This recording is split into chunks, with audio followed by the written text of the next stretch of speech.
What is going on, everybody? If you can hear me, please hit the one in the chat or yo, or actually yo Joe. Get it? Yo Joe. Yeah, I'm not a big joker. All right, and my jokes are kind of corny. Anyway, let's get to the show. The title's right. We're talking about GI Joe, but before we do that, do me a solid favor. Everybody needs to do this favor. Share the stream, like the stream, and prescribe if you haven't. If you haven't, what the hell is wrong with you? You need to sub to the channel. It's free. Anyway, so we are talking about G.I. Joe. G.I. Joe is a very good series, ironic series. It hits close to my heart. Why? I'll tell you why. As a little kid, and I mentioned this before, I got fascinated with military stuff. What made me fascinated about it is G.I. Joe. G.I. Joe was the American greatest hero, the everything you can think of. I really, really liked it to the point like it was like it became one of my favorite shows. And that's not being understand. It literally became one of my favorite shows as growing up as a kid. Next to probably I'll say Transformers. That's the second one I would say that I liked as equally. Let me find one thing for you guys. One quick second. All right, here we are. Boom. All right. So I was saying there was something that I loved, I enjoyed, and it was something that was like different. You know what I'm saying? At the time, I didn't know it was different. It was something I just grew up with. But remember, GI Joe's been around for a long time, too long actually. That some people say, and uh, and it was ironic in a way.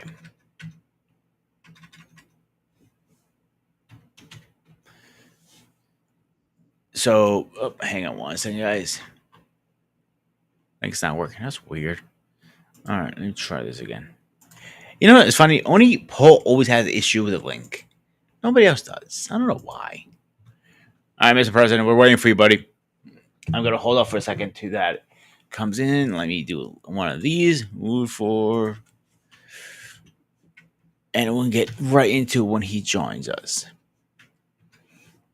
Bada bing, bada boom. All right, guys. At the time, GI Joe's been around since the late '80s. I want to say. I'm gonna look at it right now, actually, because I don't remember. GI Joe. Oh, come on, don't freeze on me now. There we go.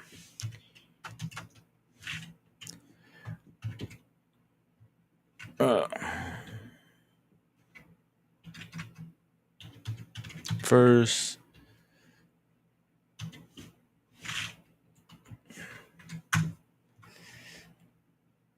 okay, so GI Joe's been out since 1964. The first GI Joe was a 12-inch action figure with a 19 point action named Mango. Action. No, that's not the name of it. What is the name of it? Army Soldier, U.S. Marine. Oh, there were several of them. I'm sorry. So the first couple of them were going to this picture and the article I just pulled up. You had a Marine, a Army guy, Navy guy, two Army guys, and a Navy guy. All right, let's get Mr. President here. All rise for Mr. President.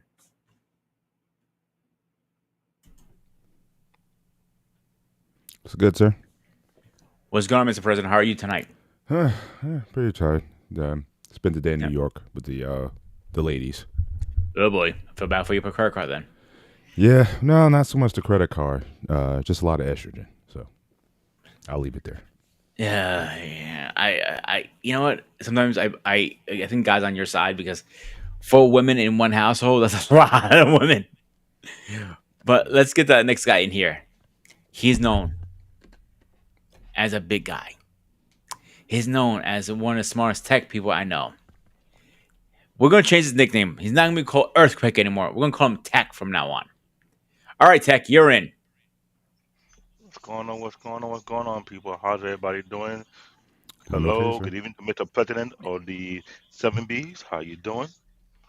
It's another All Good, right. good sir. week go now. Before we go, guys, I'm going to drop a little rules in the chat from moving forward for after what happened the Guinzo of the other night. So we're gonna have rules from now on in the chats because I'm not gonna have anybody coming in and belittle my people. If you don't like it, you can kiss my hairy Greek ass. And boom, here's the rules now. Pause. Hey, if you want to be first in line, be my guest. I don't care. Pause. All right. Yeah, but David, you realize this is all Peter's fault though, How the I fuck know. is this my fault? I because know. one, you're Greek, Oh Christ. and second, that was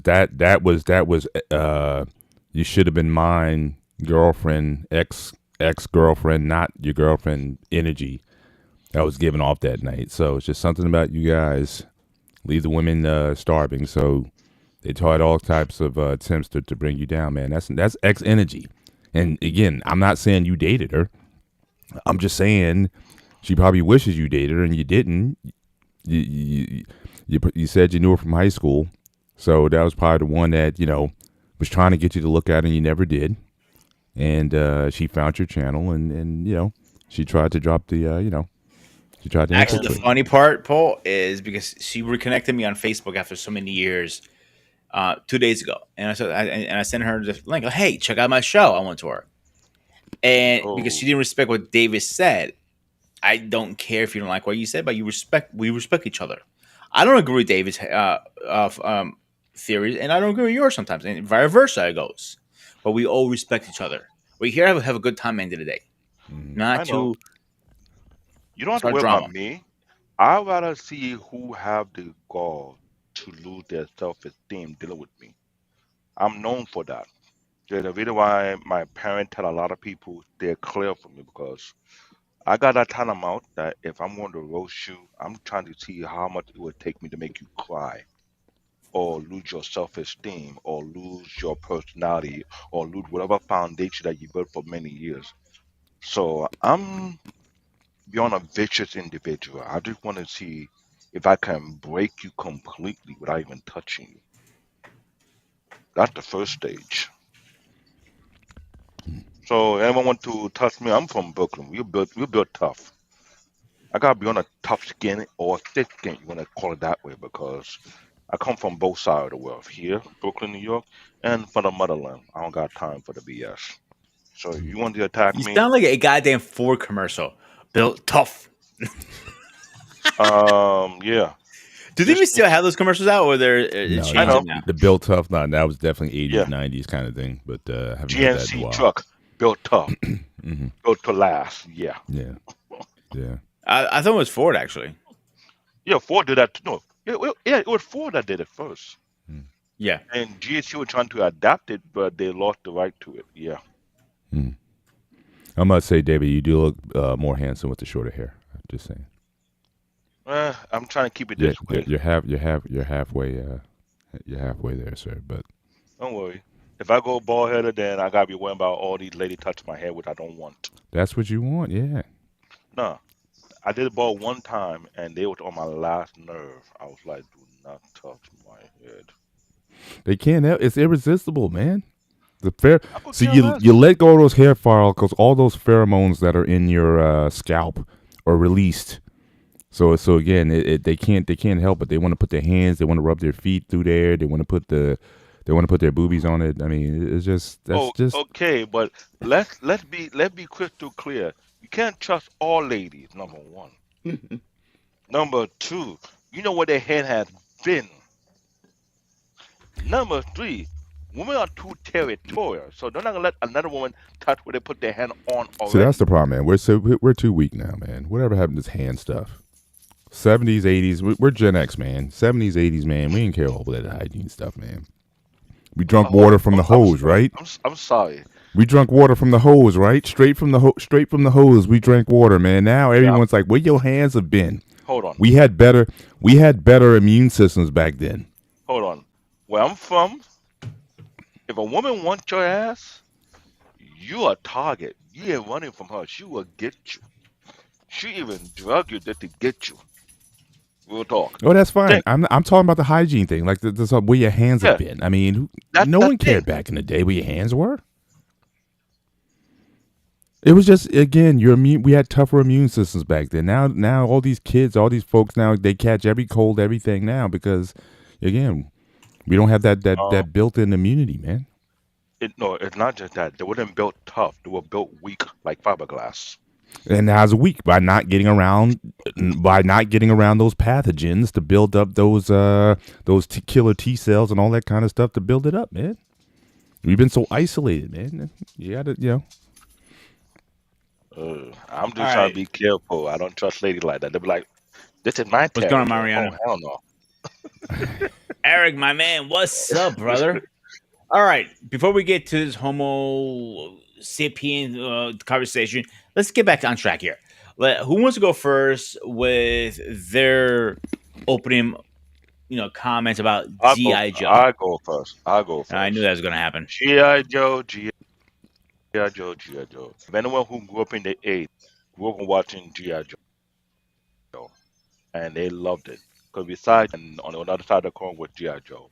GI Joe is the type of cartoon that a lot of boys grew up and they idolize or they say they want to be as tough as those certain individual. That's who they are. That's number one.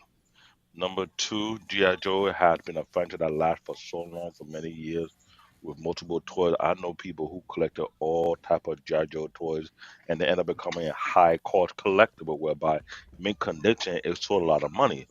Here's our problem right now: the G.I. Joe movie franchise. The first two did not do too well. The last one kind of redeemed itself, but we believe we need to have a better person who will manage that franchise properly. I'll be honest with you. I had too many bad words to say for the person who did the first two. 'Cause I was thinking either the person was on drugs, or they're going through a divorce, or the girlfriend cheated on them, or they got cuckolded, or whatever you want to call it, because that was a poor adaptation of G.I. Joe. I don't care what you want to say about it. It was ridiculous.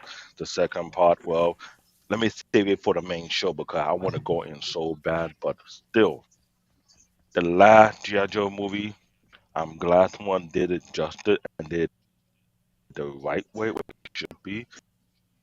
That's the start. That's how it should be going. I had to do a couple of more to wipe out or replay the first two shit thing of a movie that came out. That's my beginning argument. All right. All right. Well, I'll go back a few years earlier. Good shout out to Gen X. GI Joe, as far as the toy line, it's all started as a toy line, so very similar to the Transformers and other properties that have been out there. This was not a fleshed out storyline, but again, it was a toy line that came out in 1964. So we're like 60 years ago. GI Joe came out, and they were sort of revolutionary at the time because again, they were action figures, military. Certainly action figures. Obviously, we were sort of enthralled, and Vietnam was underway, but it really started escalating 64, 65, 66, and certainly those 12-inch action figures that came out. And but they were soldiers and different types of soldiers, special ops type of action figures over time, and so that's what a lot of people, for the first like 18 years until like 1982, 83, that's what they were known for. There was no there were no comics until Marvel came out in 1982 with GI Joe. There was no cartoons or anything like that. But they were figures that you can dress them up. You could they had different different functions. The Kung Fu grip actually came out in the 70s. And from what I understand, it wasn't very good. So it was basically like a flexible grip. So the action figures could hold things in their hands. But the whatever material that they used, it would wear down over time. So a lot of those Kung Fu grip action figures, they wouldn't they couldn't take a lot of taking something out, putting something back on, and repeating. But they also tried to spawn now Hasbro in the mid '70s. The $6 billion Man was again a very popular franchise on TV. They tried to get the rights, Hasbro, to $6 million Man to come out with a figure. They couldn't get the rights, but they came out with their own figure, Action Man. That was like a bionic figure that was pretty popular. In 1976, they came out with a figure that I remember. So it's like really when I started to get into it, they had this one called Bullet Man, and this figure, he had like a bullet shaped helmet, and he had this hook on his back, and you can put a line, like a string line from a high point to a low point, and you would put the action figure there, and he would slide down, and there would be targets that he would take out, with his head. So again, a lot of things, geared towards military back then. But certainly as the Vietnam War started to sour, it became less about military or fighting, communists or what have you, and it became more about a terrorism type of thing. So again, you talk about Cobra, like back in the 60s and 70s, there was no such thing really as Cobra. Cobra didn't really exist. Excuse me. Cobra really didn't exist back then, but I think Cobra was kind of created in order to, have, obviously you need an enemy. I mean, if you're going to have this force, you need someone to fight. So again, they created this terrorist organization, Cobra, and that became the basis for, I think, everything since. So again, they started as, again, these were military action figures, people with different personalities, different features. A lot of action figures had beards, which was, again, certainly you look at the military, they always had sort of a clean shaven policy. So these were like some of the first action figures that were out there that had beards, and they were kind of known for that. Actually, if you look at groups like the Village People from like YMCA and, those songs, whatnot, a lot of that inspiration probably came from that kind of look, the soldiers, the sailor with the beard, the military guy with the beard and all that kind of stuff. So yeah, but not that big, but, certainly the beards were high, they were kind of more well kept than that. But that being said, so they were revolution, and then they just kept expanding the line in, the different figures, soldiers for winter gear, soldiers for Navy or undersea, and just more specializations as it came on. But I think 1982, it's really that's what really broke ground, because again, Marvel, like I said, they came out with the first animated comic book series on G.I. Joe. And that's also when you got the theme song for G.I. Joe. Like prior to that, you didn't have really like a G.I. Joe theme. And, but when you heard that, we'll fight for freedom wherever there's trouble, G.I. Joe is there. All that came up in 1982.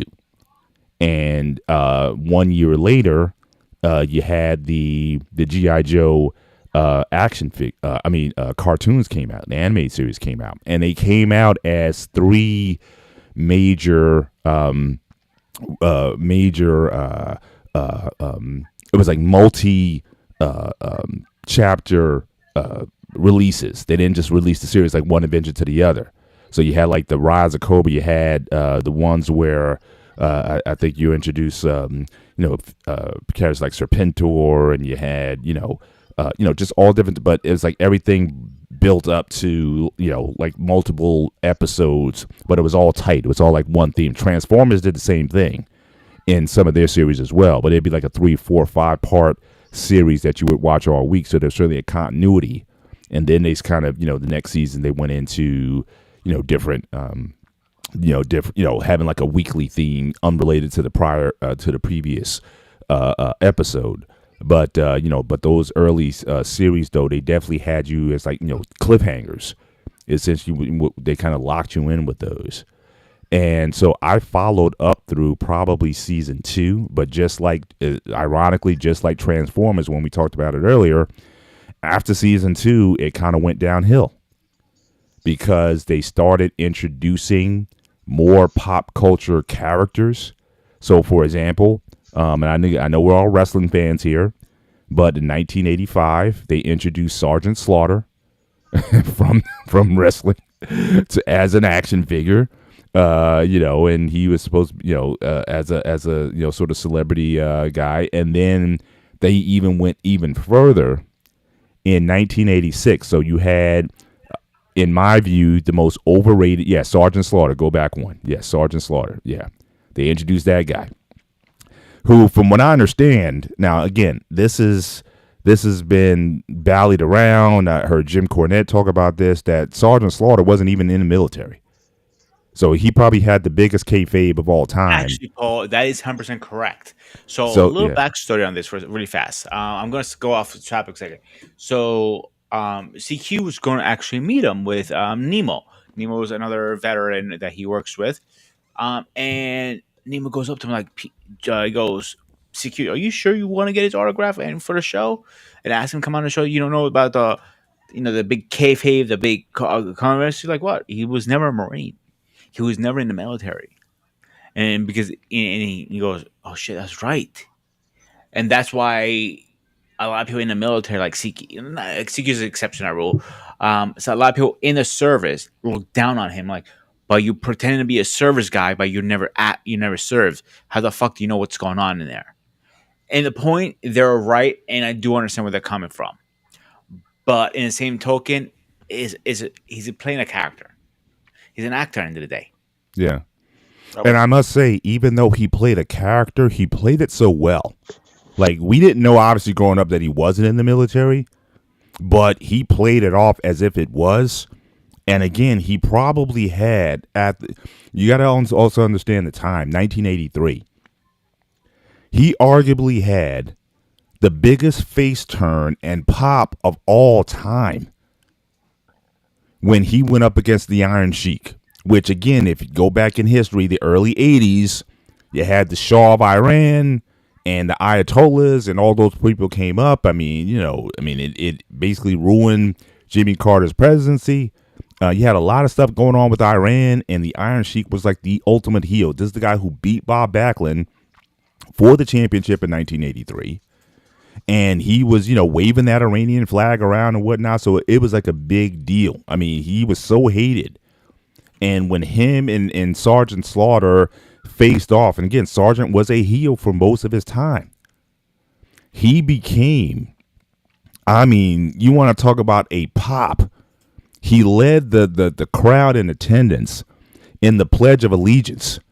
And I had never seen, again, you understand, crowds weren't that big in these local areas and whatnot. But he had those people so pumped, and he became so popular in that time that, if anything, I understand certainly a military guy saying, hey, you didn't serve. But certainly, if anything, he represented in a way that edified the America. He became Mr. America. He became that symbol. And I think so much so that that's why G.I. Joe and Hasbro and those guys, that's why they went after him. Because he was such a iconic figure, fictional or not. But I'm telling you, that face turn, 1980, this was probably, I think, 1984, because Iron Sheik won the title late 83. Hulk Hogan took it from him about a month later, so he wasn't champion anymore. So you're talking about, this is more like 84, 85 when this pop happened. Again, this is in the middle of the G.I. Joe run. You forget one part when they turned him heel and they made him into Russian. Was it or No, no, no. It was Iraq. That there was you go. 10 years later. That was in 92, I don't know. 93. I'm That not was, arguing that. I'm not arguing yeah, that. I mean, like I yeah. know it was a big difference, but when they turned him heel, I think there was a bad move. Turning him into he kind of like traded his side. I didn't think that was Well, a yeah. good Well, that's, character. Vince obviously taking advantage of the times and whatnot. Obviously, we were at war and whatnot, and they kind of had to have a face turn. But like I said, I'm just going back I to want tying it back to no, the but GI Joe, because he well, was out of the franchise by then. well, the question I want to ask is you this because since you got the history down back, didn't Vince McMahon have some kind of deals signed to allow them to take that image of Solid Sutter over to Hasbro and the G.I. Joe franchise because that was a moneymaker for a while. It did make a lot of money on the franchise because he was iconic as a wrestler. And there's no way you can say that Vic Mayer didn't have his hand on that particular deal. Was it possible he did sign a deal for that? Maybe, because you got to understand, at that time, WrestleMania just came off, right? I mean, there 84, 85. There was so much going on in entertainment, in wrestling. Wrestling really kind of, you know, Skyrocket. nationally, really hit the scene. And Sergeant Slaughter was arguably at the time, probably next to Hulk Hogan, the most popular wrestler in the world because of that face turn that he made. So it could have been all those things. And mind you, now again, I don't think the WWF at the time had the rights to Sergeant Slaughter. I think he was Sergeant Slaughter in multiple. He was in, when he was in NWA, when he was in Mid Atlantic, in Georgia, whatnot. So they didn't own his name, but Yeah. he was certainly, at that time, Vince certainly had a lot of say and influence over what wrestlers could do what if you want to remain in his promotion. So I don't doubt that Vince tried to get a cut of that. It'd be smart, especially since Vince was also starting to launch his own action figures and things of that nature. So That's what why I asked better? that question because I watched G.I. Joe for a long while. And the Sergeant Slaughter character in G.I. Joe was almost like a mainstay, only on special episode when he's needed as a special force in case of need the Yeah, they need when heavy they needed when they introduced Serpentor, who was supposed to be this ultimate, genetically modified person. They were like, yeah, we need someone who can handle that. So that's when they brought the sergeant, and so him and bingo. Serpentor, they went off back in the day. But just pulling it back to the series. So again, 84, 85, they brought Sarge in. Sergeant, well, it was really 85. Sergeant Slaughter, again, the most popular guy. But then they went even more ridiculous. Now, again, the most overrated football team in history. And yes, I'm saying that. Shout out to Hink in the basement. I love your show. I certainly respect you, my brother. The 1985 Chicago Bears are the most overrated football team in NFL history. Yes, they won the Super Bowl in 1985-86. Yes, they did. But they only won one. All right. So again, you're really not legit if you only went to one. They only went to one Super Bowl until 2008, 2009. But at that time, they were a very colorful football team. They got national exposure, one, because of their coach, Mike Ditka, Iron Mike Ditka. So they had him. Then they had that rap video that came out, the Super Bowl Shuffle. All right. And they had one charismatic player that also, not only was he a defensive end, but on third and short situations or third and goal, they brought him in to run it in to score touchdowns. And his name was William the Refrigerator Perry. And he was again, shout out to the marketing, because he was in everything. He was in McDonald's commercials, and he was just this big, giant, lovable guy that they made a field day with in terms of promotions. And what G.I. Joe did, and this is 1986, they brought William Perry into G.I. Joe. So you get to a point where, again, it was based on military and soldiers and those kind of people. And they decided to go, so mainstream that they were bringing in people who, one, didn't even serve in military or wasn't even, anything affiliated with Sergeant Slaughter. And William Perry didn't even pretend to be a military guy, but they turned him into an action figure and part of the G.I. Joe team. So they just went off. So again, G.I. Joe, just like Transformers, after season 2, they just went all over the place. And kind of like I stopped having interest. I know they've had animated, films and things of that nature, and certainly getting to the live action. Didn't love it because there were certain characters that were missing. Where was Lady J, and where was, I think Duke and Dutch, and Flint, those guys. there was a lot of guys who were missing.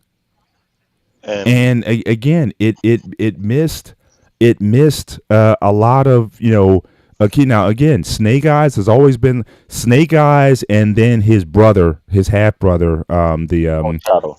Storm Shadow. Those are my two favorites, clearly But for some out of the reason, for yeah. some reason, when they did a re-adaptation of GI Joe, I think the one they did with Sigma 6, Hmm. and that one lasted for a while. Then after that, like they something they can go drag it out long, and I'm sure, like you said before, you, Mr. Paul Bennett, I think you will be our history buff because you're on point on everything.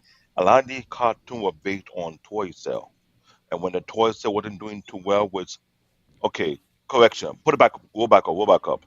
I Yeah, overlooked. one Go back. second. Alright, There was GI Joe, the GI Joe Renegade, the GI Joe Sigma 6. I remember GI Joe Sigma 6, and I remember GI Joe Renegade. Jojo was more resolved was from like a movie. Jojo Extreme Team like to be a movie. I'm talking about the series. Renegade was the most recent one they did after Renegade. They were I trying to make thought it more Sigma modern. Six was one of the newest ones. No, Sigma 6 was before Renegade. Renegade had a more up to date look they were doing. Sigma 6 was trying to see if they can bring back the fan base from the old G.I. Joe fan base. And And Sigma they did 6 didn't actually. last That's long. one. That's the thing, it didn't go that much. But G.I. Joe Renegade, it's almost a decade ago they did that. If I'm correct, Mr. Paul? I probably, like I said, I honestly after 1986, my interest in it really fell off dramatically And until the I movies came out.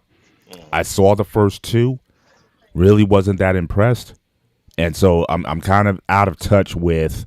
And then again, they tried to bring in the heavy hitters. They brought The Rock in. I think one time they brought That was, Bruce Willis in.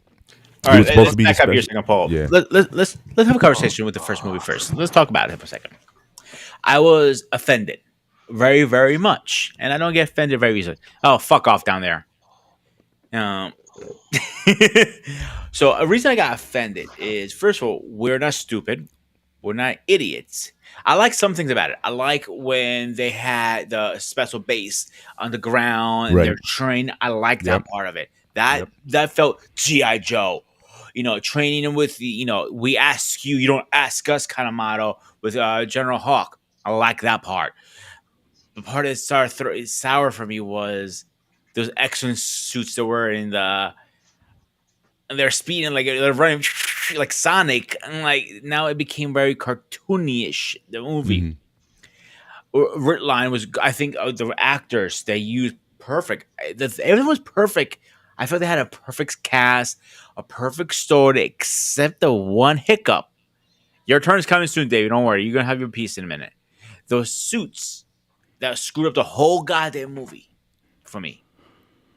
If that wasn't Suits and it had the different script, obviously, because you're taking a big part of the movie, you had to do something different. I think you could have like those microbots they were using as lethal weapons, the WMDs. I think that I like that. You fire the missile, all of a sudden the whole tower is coming down.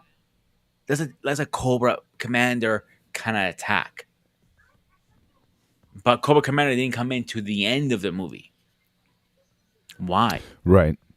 And I didn't like how they did Destro. I mean, I didn't like Oh, Destro. I didn't like Cobra Commander. I mean, the way he was portrayed in the cartoon series, he was a massive, well built, muscular, really, built guy. The guy who ultimately played fight him in him. the film. I mean, he was nothing. I mean, but he's supposed to It be was a this, rich guy, rich, not only rich but also again big pup.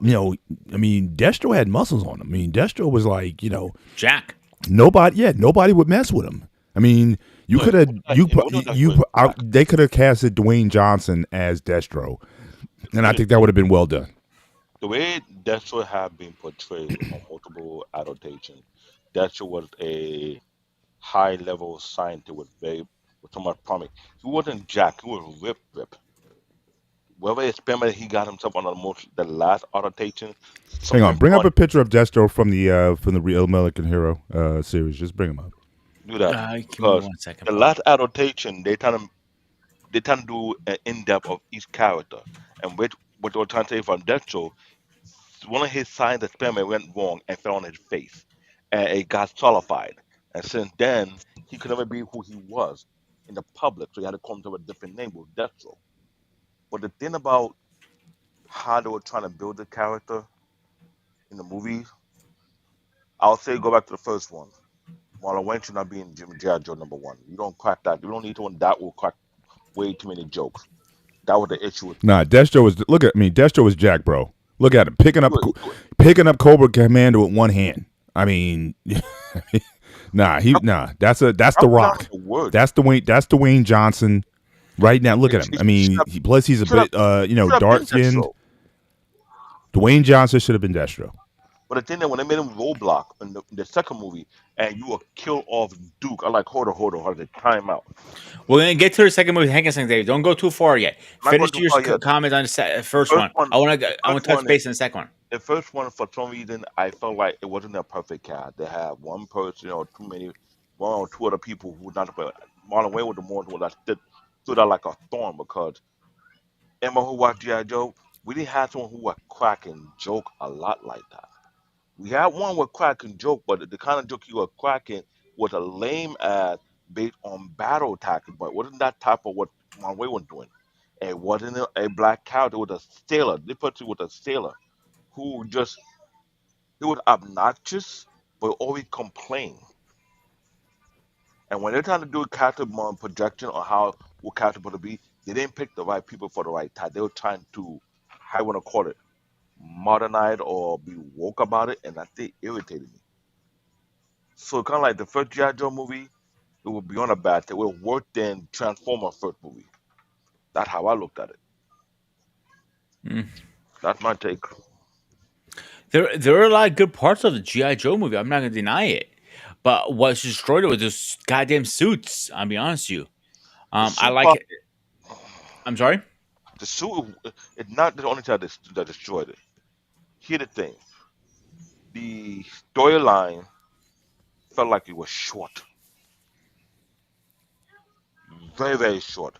It like almost felt like it was rushed. Because you're bringing a movie called G.I. Joe, #1. It's about an hour and what, 30 hour or 40-minute movie? Hour and 59. Hour 59, okay. So almost 2 hours. 2 hours. But still, the way it felt like it was jam, and they would have enough space to show each character different more who they are as a person before you just combine them together. If anything, I don't want to jump. The last one did a better job of how to build a character. The first one was just you just throwing restaurant ingredient to a soup bowl, and the soup bowl don't even taste well; it tastes nasty. And you trying to shove it down our throat, like, come on.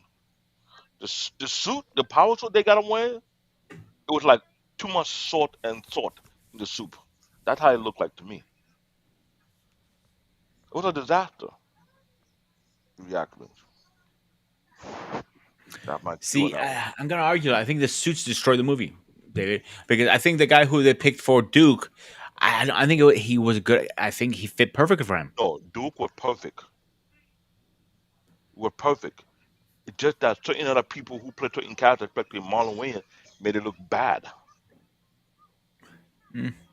No, let's Okay. be real because me and Mr. Paul, we can debate about which character, but Duke, they got the right person for Duke. Everyone else, one or two people fit the character. Others like, they should do a different role altogether. That's how it looked to me. I'm not gonna lie, because if you wanna get all the cast, pull up the screen all the cast of the first G.I. Joe movie, and we start calling out one by one. Hey, Wally, what's going on? Yo, what's going on, fellas? It's gonna brother. How I'm are you doing great tonight? because I'm good. I'm gonna go in like a damn advocate. The first one wasn't done too well. Certain people fit the character, some don't. Well, there's no perfect cast. And I agree. I don't think it's a perfect guys. What do you have to say about this, man? What's your take on the GI Joe franchise? So yeah, so my ideas on the GI Joe franchise. So honestly, I truly believe the GI Joe franchise should never touch movies. I believe it's a perfect scenery. Like if people really think about it, it's a perfect scenery for TV series. And the reason why I say this is because when you really think about the GI Joe overall, one, this is very much multicultural. As you can tell, Scorpio and his brother, they're from Asia, and of course, as you know from Team Cobra, I think they're more of European based. So there's a lot of, as far as I can remember, just make sure. But there's a lot of pre components to that. So it's like in a lot of ways when you think about it, you can really take on that. Also, too, another thing you want to think about as well, right? When you think about GI Joe and then Team Cobra, from their sides, the two brothers like by themselves, that's that's an extra storyline right there that you can really like touch on, and especially like if you were to like, let's say you were to look at it from a visuals of Scorpion, right? A guy that one can't see because he's blind, but then two can't also speak neither. Like that is very like a very interesting like visual, especially from his side of the story, and especially like if you were to pretty much were to talk about him and his brother, and then going back to like where they come from, how they've been, how they got connected, everything of that nature, and all that mixed together, and their endless battle and feud, and then you piece it all together, and then of course when they're getting back with GI Joe and Cobra at the same time, being the extra incentive agents that they are to the team. This really much is perfect scenery for television, in my honest opinion, versus movies, because movies is like a nice trying to fit it all in one package, versus in TV shows you can really spread this out. And honestly, this is that one particular TV series you want to bring into a live action TV series that can actually stretch out decently, and you can actually build on this. I never thought of that, but that's a really good point, because I think you only have so much time to tell a story in a movie, Right. to maybe 3 hours tops before people get to like this movie too fucking long again, fuck out of here. Right. Versus a series, you can break it down, Mhm. episode 1, 2, 3 to 100 or whatever, Mhm. and have it come back. Arrow is a great example. Arrow did a great. Arrow is one of the best DC shows out there. Right. And they did a great conversion from paper to actual screen. Now, if they did it to the movies, would it be any good? I don't think so. I think they did a great job with Arrow. I think if they did similar with G.I. Joe, I think they would be one of the best series on the air, to be honest with you. But who would do it? That's the question. Would it be on public TV, like NBC, Fox, or be a streaming show? Yeah, I guess the thing for me would be, and I love the idea, Wally, about a weekly series. Because again, I grew up in the 70s. So for us, I know there's never been a military series on television from my understanding. I mean, I know you had like JAG and whatnot, but that wasn't like really dealing with combat or anything like that. But you've had like police shows on television that had like a weekly thing, and certainly one of my favorites growing up and one of the best theme songs of all time was SWAT.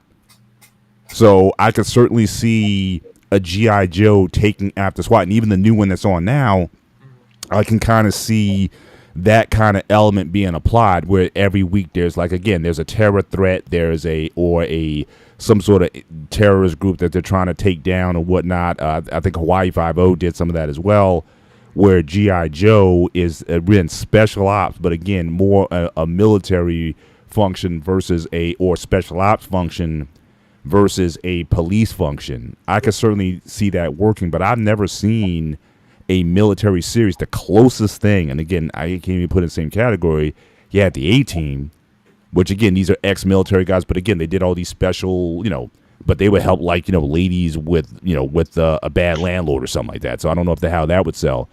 I guess the only thing that would hold it back is the fact that it's been so tied to, I guess, children or kids. Like, I don't know if you're talking about like a primetime series or anything like that. Would it be like, could they make it something that's like adult enough that would draw adult viewers in, or would the execs or whatever, would they still look at it as, oh, this is a kid's toy line or something like that? Could they make that transition and make it something that's serious? You're in serious, like for example, overseas type of campaigns. There's threats, there's terrorist threats and whatnot. In G.I. Joe, they're like that special ops team that kind of goes in like the SEALs or the Rangers or whatever, and they take out these targets and stuff like that. So, That They I can see working, but I don't know how they can overcome that stigma. well, they here's can so let no. me Let add me to that let me. because there's a Okay, go ahead. good. Yeah, okay, yeah, because I want to hit on it since I'm bring it up. But I think the biggest one, because you're saying that you haven't seen anything similar to it. Because if you think about it like this, right? So if you think about Marvel Agents of Shield, that's pretty much like the closest outserts that you had that they sort of did that I would say somewhat sort of similar at the best comparison. Hmm. But because that's the closest I can actually come up with. But Um, don't forget, we had this show called Six, the Navy SEALs show, that was very adult risen and with all military stuff what the Navy SEAls went through. Hmm. So they did a really good job. They were, I have it right here. They lasted from I'm sorry, 17 to 18, 2 seasons it had. The only reason it got canceled is because that wasn't History Channel. Nobody really watched the History Channel like that anymore. Right. But right. if it was, let's say Netflix, they can raise the bar even higher. I think they can blow it out of the water. Well, yeah. So yeah, from that standpoint, that was the only one. Because other than that, I think the only one, but it wasn't to that degree, was like Reacher, like close, but even then. Yeah, I But know Eric mentioned Rat Patrol, but honestly, that might have been a bit before my time. So yeah, I don't know another that's one. that's going back a long way, and I don't recall watching it. But again, I know they've done it with, like I said, police, like I said, SWAT, which is kind of like a closest thing the military you gonna get. And again, they go in and they take out. I think you could. I think you could pull, and even like 24, they had like pieces where military was involved in certain things or whatnot. But I don't know if anyone's like Blacklist, really another going. one. What's that? Blacklist, that's another good show too. It was on for a Yeah, while. I mean, Blacklist is a nice one, but that was like more of a solo one-to-one agency, but that was also dealing with the connection of family and back history, and then I so agree I mean, 100%. it's I'm just good. using Yeah, examples. yeah, yeah, yeah. No, it's good example because Yeah, definitely right because there's so much different co-op connections and everything like that you have. absolutely. So yeah, definitely it's a good one. Um, but my thing is so just bring it back to what Mr. Bennett was saying about how would it perform on TV? Like, would it be seen as a kids show or would it be seen as an adult film? Personally, it would be seen as an adult film because you got to think about the element that is of this, right? And this is high level stuff. So you're dealing with high action paction. You want to hit it hard on that notion. And plus two, when you think about what is the main objective of Mr. Cobra, right? His main objective is to take over the world and with an iron Mhm. fist and all that added together. So of course, like each season is like another push for some high grade weaponry, nuclear weapons, all that type of stuff. Like you can literally connect it to what we're doing right now in today's time and then bring it back forward. It's Mhm. literally going to revolutionize this television alone. So yeah. Let me piggyback that idea because you stole my idea. I was trying to say something close to that. And knowing Wally, he always think the way I Hey, think in some cases. So I had to piggyback on that because I was thinking the same exact thing, but a little much deeper. Because you taking Blacklist and you combine it with 24. If anyone- I haven't get a chance to watch the whole entire Blacklist because Blacklist, I give it Blacklist credit due, it's the storytelling. yeah, They don't jam pack everything all in one episode. It's like a puzzle, and each episode is a piece to a particular puzzle. And sometimes you have to go back to understand why this first two piece is recognizing to this other piece. That's how you put it do GI Joe. The problem is the last two movies. You're right, Wally. It's not meant for the big screen. It's meant for the TV because we didn't get understand each character of the either the ally or the foe for who they are, like they did with Snake Eye. right. Snake Eye was the build up. The first two was a shit show of a New York City salad that got inspired. Mhm. Oh, Jesus Christ. I'm being. Tell me if New I'm York wrong because salad, seriously? yes, New York City Give me at salad. least at least name it after L.A. I can give you credit then. New York City have it. You have it on you stank, and that's how JoJo felt like because I was trying to understand each every other character, and I was like, okay. This is really, really pissing me off. They're just trying to jam pack this into a movie. And I was thinking, just like, why can't they make it a TV series? And you took your time and built a pilot whereby you could have multiple seasons. It could have been done right. Because we all watch the cartoon series. Each character, not no simple character to begin with in Oh G.I. no, they're Joe. complicated, There's very a complicated. lot of Like, history with them. There's a there are a history. lot of characters. What am I? Over 1,000 characters in this whole If series? if I want to say, well, you know me, I'm going to say this right now. I'll say it again. Oh crap! Give it to the Japanese. They might do it better. But they don't have to build character. Character creation is key. What they did with G.I. Joe was kind of like we had one of the dumbed down producers who don't know what the hell they're doing. They had a franchise and they shit on it. I know you're not talking about the second movie because I'm itching to do a gut punch on that one right now. Because that thing rubbed me off even worse than the first one. Are you ready to get into the second one, or let me walk into the second one? How you take a backdoor character, take out the main character? Kind of You know what? bullshit. Let's talk about it, David. Let's because you're already opening the can of No, worms. Let's go because for it. I'm I'm I'm curious trying to because I have I'm my own opinion about it. I had a curiosity about it because Emma who watched G.I. Joe, so all the cartoon series, Duke and a few other are main characters. Like Flint. There you go. I was looking for that exact name, Flint. Flint was another character who just iconic to Duke.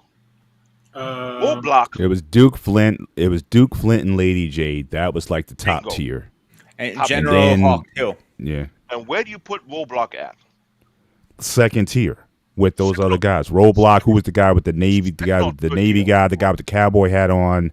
Like they had levels, Well, but Wild but Bill. every show was basically Duke Flint and Lady J were your primary. I know, but You know, Roadblock was either second or third tier, right? yeah. Whenever you ever see Roadblock replace the God tier characters, whenever you see ever seen that, No, okay then. So why did this big bald headed need to be Destro and not Roadblock come in and take the position of the main character? You know a side theory I have? It's not a theory, but a side theory. There's a reason I say that. I think Rod came in, losing little rock. The same way he did the movie Doom. Same way he did with Fast and Furious. He muscled with himself in, well and again, then got I would have been Destro then, because Destro is like This is him. you look at the pictures. That's the Rock. because a lot of articles been Rock, coming out you, lately about him, Rock, The you Rock. seen this right now? If you see my face, if there's a Scarlet, new, that's another one. Well, I think it was if there, Scarlet Lady. Scarlet was also so Lady Scarlet, J, Scarlet Lady J, Duke, and Flint. Those were like the four. You're right, Eric. Snake Eyes. Don't forget he was a big if one they too. redo G.I. Joe again, you cannot be Roadblock. You better be Destro. Destro fits your character. Yeah, Destro fits your persona. You want to jack up people, be Destro, and start jack up people left and right with that shiny silver dome head. That'll be best for you. Real talk. Because I don't see how you make Roadblock bigger than Duke. It's kind of like I think the I don't. reason I think again, this is not even a theory. Just say I'm talking out of my ass. Is they thought they can change directions a little bit. I did like the different direction we're going with, but they did it the wrong way.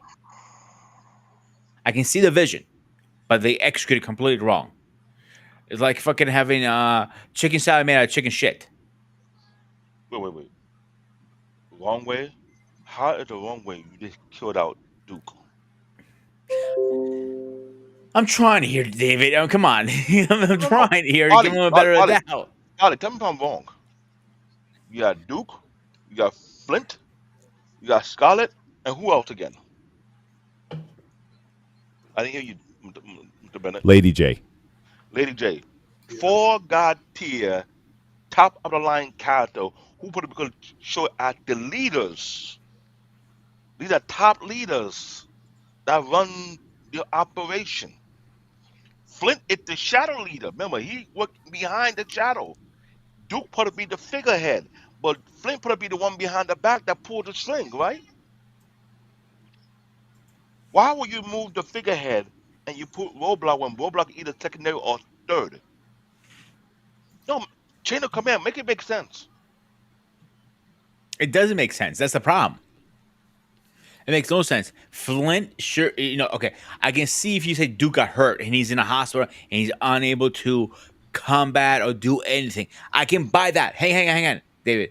And then Flint walks in. I see maybe, okay, maybe using Flint, The Rock plays as Flint. I know that he's too big for it size wise, but I can see that instead. But they didn't do that either. The whole storyline, it was like on crack. A crack guy wrote it out of Brooklyn. I'm sorry. If we Oh, had a, if we would ever get a Patreon channel and we would have dissected piece by piece, it would be a massacre. It would be a massacre because there's too many flaws in the first two. It's like you cannot just walk through it easy without taking a pointer. This Okay, I'm should gonna not throw a happen. monkey wrench here for a second, guys. I'm gonna throw a Oh, real monkey wrench. oh. What do you guys think about the GI Joe movie from 1985? Was it the cartoon one? Hang on, I'll tell you what year it came out. um, we're hitting 1980s. Mm. That's what I've seen right here as far as reading this. The Because animated version of yeah, G.I. Joe. they're talking about GI Joe, Real American Hero. That's the 1983, 4 seasons of it. Yes, 1983. What are you guys telling about that movie? It was alright though. I barely remember it, but it was You're old, closer that's why. to certainly what we came in with 83, 84 than anything that kind of came after that. So, It was you know, alright. It wasn't a big issue. It's just and that again, when Well, yeah, no, this wasn't a movie though. This was a TV series. This was on last. right. But again, the early episodes of GI Joe were essentially movies, but they were broken up into multiple parts. They were like 3, 4, 5 part thank you, EJ. series. The one where they had to get that weather weapon, they had to assemble it, the weapon from these 3 areas, and they had to go all to these different places to secure the parts or whatever for it and assemble it together. Then they got it working. Then they had to kind of get it back. I mean that sort of thing. The birth of Serpentor, that was again a multi-part storyline until they got there. So I'm saying they did a lot of those early on, which were essentially movies just broken up into 30-minute episodes for the first few. So those, in my view, kind of count as movies versus the one that like you said came out in '85. I would still put that in the same category because if you just played that whole thing Mhm. out, it's essentially a movie. But Yeah. either way, with the Paul Bennett calling out, it was broken out into pieces to elaborate the character creation. Because if you want to compare what those movie did back in the '80s to what right now, like I said, there's no comparison because at least they could get away with it because they created a franchise at that time. You taking a franchise a lot of people grew up on and make it live action.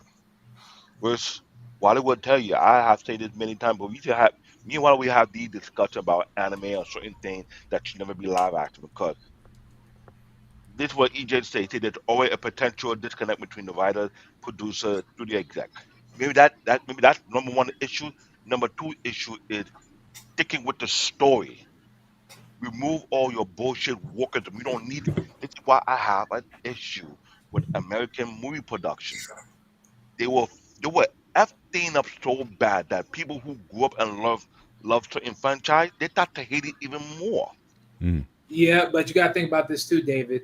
The sad reality is because we're in newer time and people want to try to make it in current time, people tend to throw in that BS in there because we're in the current time. So because of Thank that, you. you have to relate to the BS that's out here.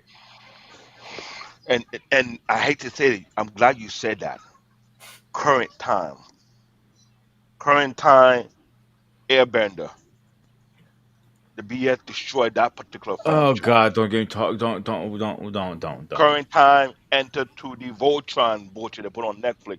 That was like a okay, now I don't want to take a shotgun, I want to take a Gatling gun and just turn it to cheese. Like, really? You gonna do that to me on that one?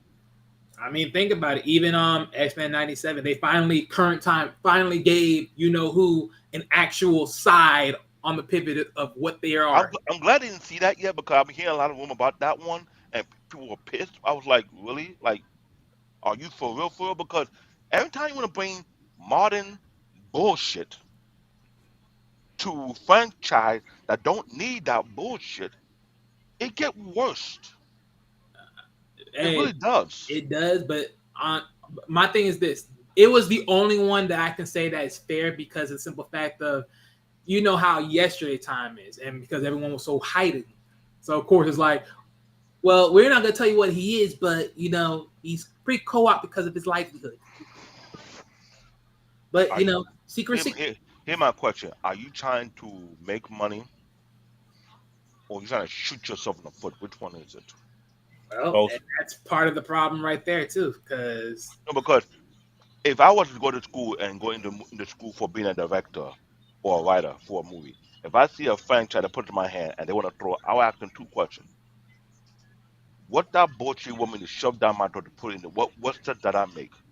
What agenda you trying to put? I'm trying to create something that will empty the people's pocket and let them come back plenty more. So we have money that will shit out of your ass and then some. I don't want your workers on bullshit to mess up a masterpiece I'm trying to build. For example, Lord of the Rings didn't have none of that bullshit. It destroyed a lot of now, other movies. yeah, they definitely dragged that up because they should have stick to what time zone they were actually in versus trying to make it present time because that was horrible. That was horrible. So Lord of the Rings, the first three books, it was a masterpiece. And I'm glad they didn't throw none of that walking them bullshit in it. But some dumb people like, why don't you try to why do I slide my size 3XL fit down your throat? How that feels? Like See, seriously.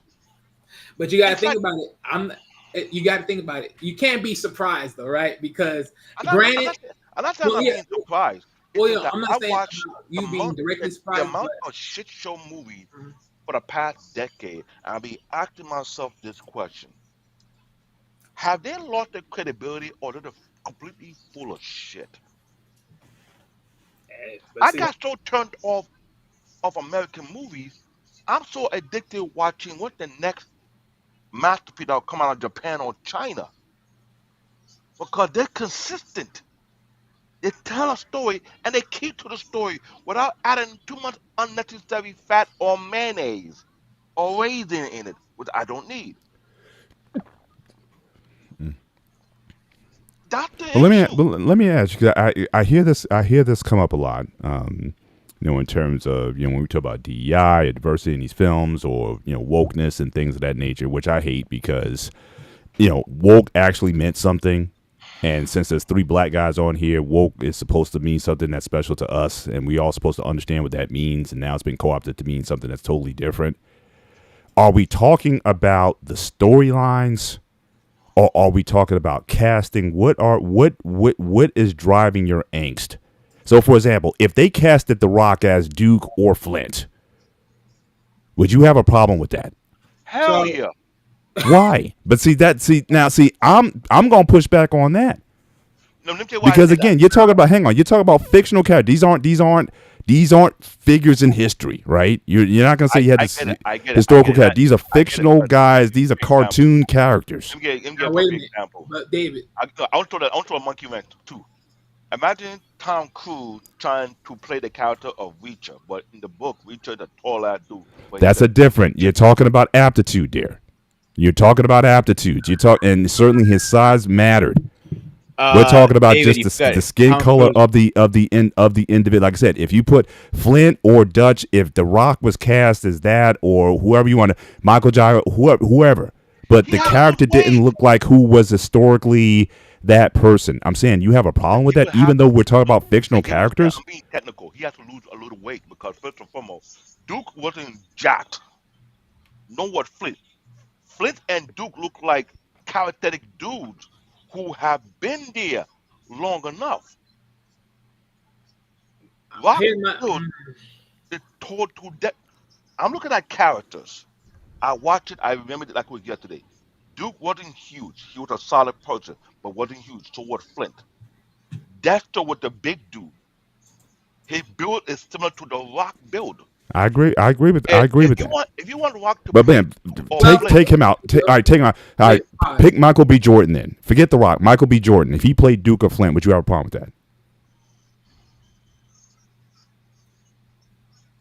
ooh, that's You're thinking about it. So no, Well, wait. well, go So ahead, he had Wally. the Go build. ahead. yeah, let me get it. I know Let he me had get the it. build, but I'm looking on the controversy because that is throw because anyone who watched Duke, Duke wasn't I'm Flint. just, but I I'm think we glad you take this I'm glad you wokeism put thing a that little there too because far. I yeah, mean, no, But when the I'm when the really black woman played the Little Mermaid, that's what got me. We're talking I about know, mermaids here, I and know, people are well, flipping out because they cast the black woman as a mermaid. I mean, who is supposed to have like blue skin, green skin, or whatever. But that being said, so here's you my Mermaid know, I get it, but right. But hold on, real quick, David. go ahead. Let me get in here because here's my thing. Well, to answer your other couple questions, would I have a problem if Dwayne The Rock Johnson would have played a different character? Honestly, no. I wouldn't be mad if he played Flint. And here's the reason why. You can definitely change a skew of characters and how they look because at the end of the damn day, you got to remember current times, right?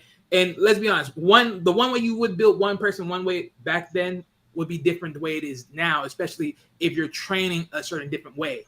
And let's be honest, if you're at the highest point, you would want to be at the highest point peak level of being someone in that battle. So I would have no problem if Dwayne would play Flint because he actually fits the right role for him at this point. So I'm okay with that. Now, two, so but my thing is, I never loved the idea that Dwayne Rock Johnson was like, oh, he was the leader, and then he was the guy. He was pretty much quote unquote GI Joe. I didn't really love his pick for that personally, in my opinion. But it is what it is at that point. But everything else, I'm pretty sure everything else they got pretty much across the board good.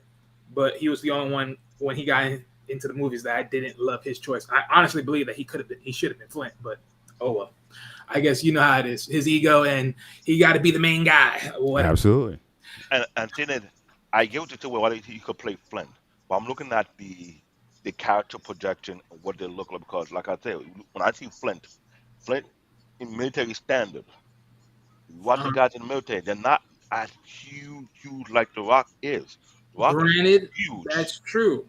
I get all that, but I'll say this too, though, right? What do Flint usually does within weaponry? I get your point.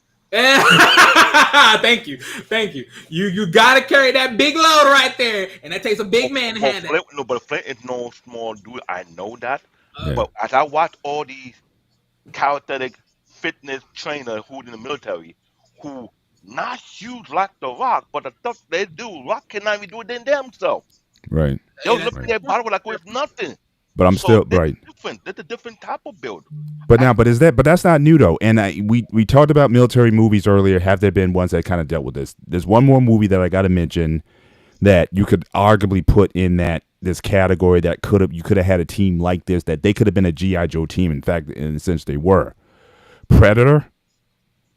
So mm, look at Arnold's team. All those guys were jacked. Oh, with the exception of the communications guy, whatever. Yeah, Sonny Landon, Carl Weathers, Arnold, who was jacked out of his mind in that. So again, that was a special ops team, diverse team that went in and did in deep stuff, going up against obviously an alien figure.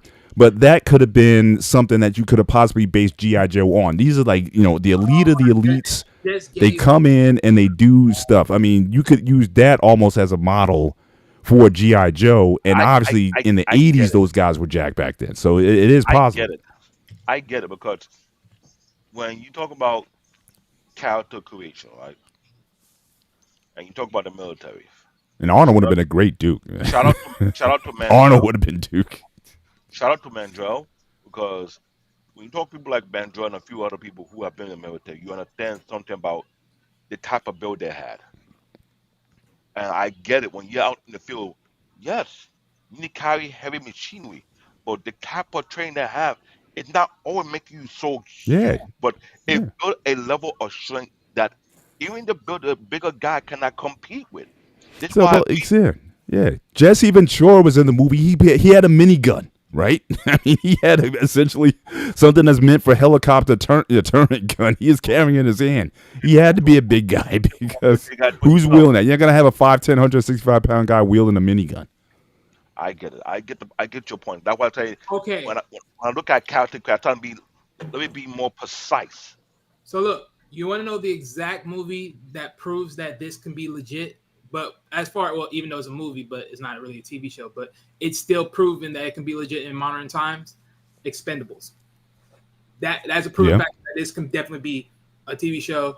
Still the same. It's literally the equal equivalence because right, multicultural still is all that, but you just bring it back into TV form, and it still gives you that adult feel at the same time. But Yeah. Yeah, overall, back to my original statement earlier, like I don't think it's gonna work on like regular cable TV. It has to be a streaming service to pick that up because they have the research and they don't have to find guidelines like regular cable TV does. Unfortunately, Hmm. I mean, to a degree, yeah. I mean, I always say it all really depends who you put it with and who's the writer. Because of even course. like, because like I think like this, like for instance, like if I were to say, okay, if we had to put it on cable TV, who would I want to push this towards the most that does good, decent work? I'll put it on Stars. And you can make a TV show out of that because that would really work. The reason why I say that is because look what they did with Spartacus. That was perfect. One of the There was best no, series, in my opinion. exactly. So you can't really screw that up. So the way how they did Spartacus, and you pretty much got in an army, you got in a team with a multi-objective, pretty much do the same thing. You will land. Now, my only thing would be in terms of budget. Now, again, would you put this now Spartacus? I don't know how. I haven't seen it. Well, yeah, the How much budget of that did they put into like different. CGI or whatever to like kind of mimic these Not that historic much. places or Not whatever? that not that much because you got to think about the weaponry of gladiators and all that is just minimal. So I don't think so. You got to go that far. Okay, But so then this one, advance it to a GI Joe. Then you're gonna have well, high yeah, yeah, tech, yeah. Well, weaponry and yeah. and whatnot. But That's I'll explain that part too. Here's my contingency on that. Think about what Ghost Sparta said. Arrow. A lot of that stuff that Arrow had, when you think about certain of the characters that were in Arrow, there was some high tech stuff in there. You can get that landed. Stars can do it. I think they can do that. That's nothing. I don't think so. Bro, I said earlier, a History Channel Day 6, based on Navy SEAL show. They did really well the first two seasons. They dropped over some bullshit. I think because a lot of people didn't expect to watch a show like this on History Channel, but that's a different argument. But it is possible what you're saying. Like a live action GI Joe show on a streaming service. I won't put a cable because cable is kind of dead at this point. Well, yeah, yeah, yeah. On But this, I'm just bringing an example, like overall. like I say, Max. I think Max or Netflix, even Amazon, can probably pull it off very well. Very well. I wouldn't argue that one bit. And like I said, if you tell me in 2 weeks from now, yo, Pete, we have a GI Joe show come. They're starting shooting. I'm like, first of all, I'm like, okay, you're pulling my leg. Then I see the trailer. Like, oh, he's not fucking with me. And I'm like, yeah, I will see it. I will agree with it. I think they can do a better job like that. Let me ask you a question now, everybody. So we have American Hero. We have Sigma Six. Which one's everybody's favorite series? I never saw Sigma Six. So I can't answer that. I would say G.I. Joe Renegade seemed to be a pretty decent done because I like the Hmm. storyline and how they were building upon it. And if you notice, as you watch the series progress, they'll bring in some iconic character into the show as a camel, but it's more like saying they are the OG. They're here to help you along the way, so to speak. It wasn't like, oh, I'm going to go out and continue the journey, but it was uniquely done to a certain way. It could have gone further, but the writer who created that story, I'm sure they were having a hard problem to figure out how to go about this next day when they're no longer on the road, on the run, so to speak. Like the idea of Renegade, they was on the run. They were being wanted. They looked like they committed a crime and they're trying to clear their name. But once they clear their name, what is next after that? That's what the Okay. question. And I can tell just looking at the storyline, they keep telling me they're running out of ideas. They're running out of ideas. Because once they clear their name, what will be the next stage of Renegade? How far you go with this one? After Mm. that one, you don't hear from it again. I was like, this is what I'm talking about. They need a better writing board because G.I. Joe one of the type of franchise, if done properly, you could have multiple seasons and it would have grown to something much bigger than what it is. That's the thing. Only thing I would say behind that, David, anything over 8 seasons is too much. Cut it at 8 tops. Really? Mm. NCIS, how many I'm gonna seasons be that one honest with is? you. Yeah, that's plus, and they No, hold still on. going. You say anything past 80. NCIS, how many seasons that is? That's plus. That's around the 20s. Yeah, Okay you got then. it. But I do I believe. know say I mean, when it I comes to say like military this, it all espionage, based it upon the don't die that comics. easy. Yeah, but I think it's dependable. It's dependable on the comics because you got to think about there's sides and then there's the main mission. So it's like once you clear those up, yeah. I'm But still gonna go back to what I was saying originally. Is I think 8 seasons tops because CBIS, all these shows are going on like 12, 15, 20 seasons. I think they've gone way too far already. Like a lot of people have lost interest. I I'm mean, surprised on here. I'll be honest with you. You I, say it I beg lost. I Wait, beg to differ because well, here wait, David, go let ahead. me get it. Because my thing is now, granted, do I watch it? No, because it's just it's so much to like literally catch up with. But overall, like for those that do watch it, let's be real, there's always going to be crime on a daily basis. So of course it's going to continue. It's just the stories that they add and mixtured into it, however they want to sell it. But and that lets them allow them to keep going as far as they do. But you know, just looking at it from a standpoint of who owns GI Joe, which is pretty much Marvel. I think they own it right now, or they still own it to this day. Is like I always say this: how much deep does the comic book goes, or yeah, how much deep does the comic book goes, and then from there you can scale like how far would you take this from a long period of seasons throughout its time? Because one thing's for sure, if you make this into a season, it's going to be like a 1 hour season at best. Like you do 1 hour and then you close off from there, and then you just wait until next week after that overall. But how far seasons go, that is determinable based upon like if you're truly working from the comics and you're building that out. That's how far that would go, in my opinion. Well, GI Joe's owned by Hasbro right now. I think that's why we're getting so many about shit because they know about pushing content out so they can sell toys, toys, toys. That's what they care about. They're a toy company at the end of the day. Well, yeah, And and and I that's and I what get that. I'm glad you said that. That's the itch I was trying to point out because a lot of these great franchise got destroyed because of toy sell only issue. They were trying to, how I want to say, shove toy down people's face, but the franchise itself, without the toy, were doing great. We're getting all the viewers. But perfect example, the revamp of Thundercat. I hope you'll talk about that one when we get a chance to. Oh, it's Season one coming was up pretty. actually. Don't Season do one it. was pretty good, but if they have more work to do, and they just shut down. Oh, we are done with it. And why we But I let them can't, I find out can't, online? but I can't criticize GI Joe though, because again, they were around for 18 years as a toy line. Full stop. There was no story. There was no Duke. There was no Lady J. Again, I go back to those original action figures from back in the day. Marvel created the universe that we know in 1982 when they came out with the first Marvel Comics edition of G.I. Joe when all these guys got fleshed out. So to say that, they didn't need the toys, we wouldn't have any G.I. Joe without the toys. The toys came Well, yeah, first. They fleshed out a storyline. And then they, but obviously Hasbro is a toy company. So I can't fault if that was your reason. And Transformers is the same thing. We just so happened to get, and again, they had very similar arcs in terms of, if you look at Transformers, the original series, seasons 1 and 2, and then everything just kind of got, screwed up after that. Same thing happened to G.I. Joe. Because again, it wasn't like bringing Lord of the Rings to life. This wasn't like a story, like iconic story that then people had to, preserve or whatever. I mean, so it was always about the toy sale. So I can only fault Hasbro so much.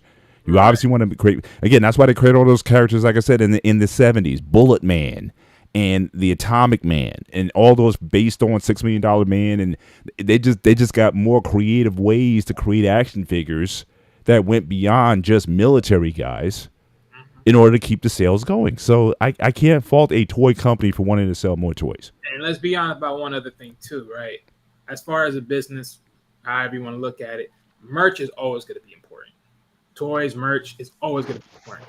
So you can never knock the game of those things happening because that's just going to be a part of the stick.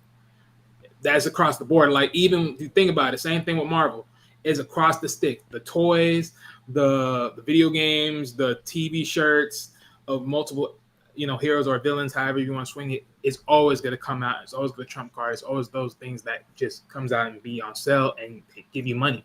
So it's just by proxy of everything that goes Maya, with it. come on, order. Why don't they just re-release the old vintage figures from the 1980s? I would pay a small fortune Come. for that stuff. I mean, well, Too late to get up. I mean, they have the images. They could do it, but I think, well, it all depends. Yeah, and they wouldn't have the value. Obviously, I don't think they would destroy the value of of the collectibles from the '60s. Yeah, because for 70s those that actually have them, you trading. I don't think it will ever work out personally because people think it's gonna be a shit show. Because people think it's gonna be worth something, it's not gonna be worth anything. That's my take on it, at least. Yeah, I'm kind of surprised they haven't. I mean, it is their 60th anniversary, so the fact that they haven't, I can see them coming out something for the 60th, like 100, only 100 or 1,000 limited number. Limited models. Maybe at like a Comic-Con this year, giving her away at the Hasbro booth or some shit like that. I can see them doing that, or going like a big ass Hasbro booth because me and you were at Comic-Con last year. Yeah, this year technically, not last year, but you know what I mean. Yeah. And the Hasbro booth was humongous. So think about how big that would be if they did a special edition G.I. Joe event. I think they would go pretty well. But I had to give it the benefit pop because you were correct. When they created G.I. Joe, it was a toy franchise before it became That's right. animated TV franchise. And I get that, understand it. But what made it more iconic was the storyline they created with it. Because you were correct, based on the timeline that you had broken down, how when it first started until the 80s, they started making the theme song, they started making the toy, the storyline, and how it progressed. It's what that storyline did that boost up their sales. So you got to say, oh yeah, they worked hand in hand. Obviously they certainly been. Or it was with a toy line thing before it became a iconic story thing. If you want to do it all over again, remember when you create a fan base on something that people go heavy on, you can't just throw them away to. Well, we thought they don't really care. It what made it iconic for them. Mm-hmm. Duke, Flinch, Lady J. Yeah, Scarlet. but even in like why has Star Wars been able to remain such a line in the story? Because again, every movie came out with a different toy line. Star Wars first, Empire Strikes Back, every movie franchise had new stuff that you didn't see in the other one. So again, George did it right in terms of he didn't now the thing is, especially with the original trilogy, he didn't discard what came before. He kept adding on to, and so you had more options. So again, maybe Hasbro with not only G.I. Joe but also Transformers, you didn't have to kill Optimus Prime. I mean, that to me is just unforgivable. And they figured that out by the end of season 2. I mean, end of season 3. The rest of the series is about we got to bring Optimus Prime back. We screwed up. You don't mess with somebody. I mean, again, Wally, I was in the theater when I saw it live. Kids were crying. I mean, bawling. I mean, you took our hero. You don't kill. That's like killing Aslan in what was the that series with the lion. What was that? Not Lord of the Rings, but what's the other one? Chronicles of Narnia. You can't kill Aslan. I mean, that's I'm saying the depth of what Optimus Prime was back in the day. He was it in terms of hero, heroism and whatnot, heroic archetype, whatever. You're You right. can't kill him off. You just can't. Or if you did, you got to bring him back at the end of the movie, not at the end of the series when everything is basically done. Because and they realized that was their last attempt to try to resurrect the series. We gotta create something to bring back Optimus Prime. So here's So my that was their biggest screw up that they did. so here's my thing. I hear you, and I would agree, but that's the price of getting emotional feelings for a show like this. And personally, I'm sorry to say it, but yes, they took a very heavy extent of doing that. It may have been the greatest sacrifice they ever made that could have fucked them up, but at the end of the day, the reaction. Look, in life, I'll tell you this: if you can't get a reaction in a moment like that, you don't know what you have. And personally, that, like you said, kids were crying. I'm telling you right now, that makes a big point of reasons why it had to be made. Sacrifice had to be made. And personally, let's be honest. They're transformers, they're robots, they're technology. Technology, we all know it's a miracle thing, right? You can always bring back these characters. It's not like unless you rip them in shreds and body parts and all that. Yeah, but we developed those emotional attachments, man, to these Hey, characters. but then We got emotional when R2D2 was Wally, blown was blown up in the trench there you scene. go. They got R2. I was like, oh no, you didn't take R. And when he came out at the end, Right. when he came marching out at the end, everybody was like, yeah, R2 is back. But, So you can't say these robotic things, man. We love our robots. We Bro, love our AI, I'll man. give you Shout an out to example. AI. I'll give you an that example. is a heavy price because even for me, like that for me, I like watching Batman. Right? When I saw that the Robin that ends up becoming Red Robin died, I was like, damn. But to see him come back, I was like, oh, thank you. And bro, the greatest thing. But sacrifices had to be made. Sacrifices had to be made. I'll give you a better example, my man.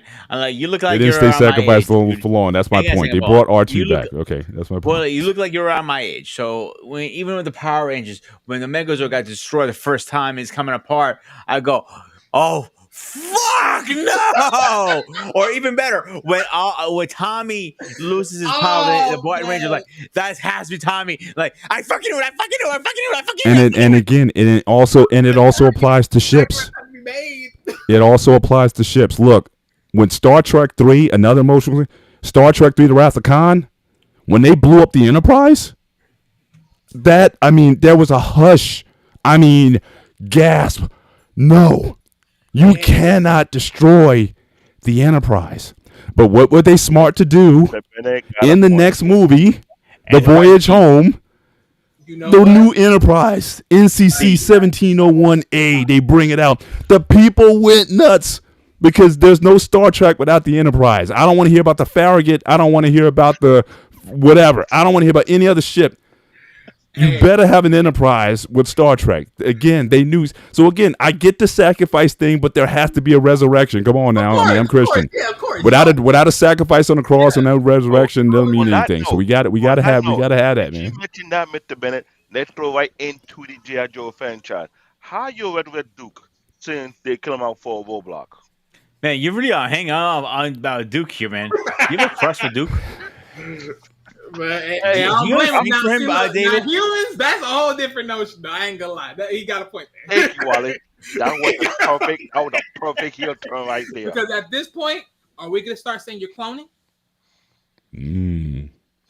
I'm just saying. Okay, let's switch gears for a second. What do you guys think about the Snake Eyes movie? Ah, well done. I only saw bits. I didn't get a chance to see the whole thing. I'm glad I you saw bits and pieces. got me back to that because so for my question, from your question, like which one was the one that I would consider the best? So I'm between two. I'm like G.I. Joe Retaliation or The Rise of Cobra. Like I'm one of those two. Really? Snake Eye Origin was better.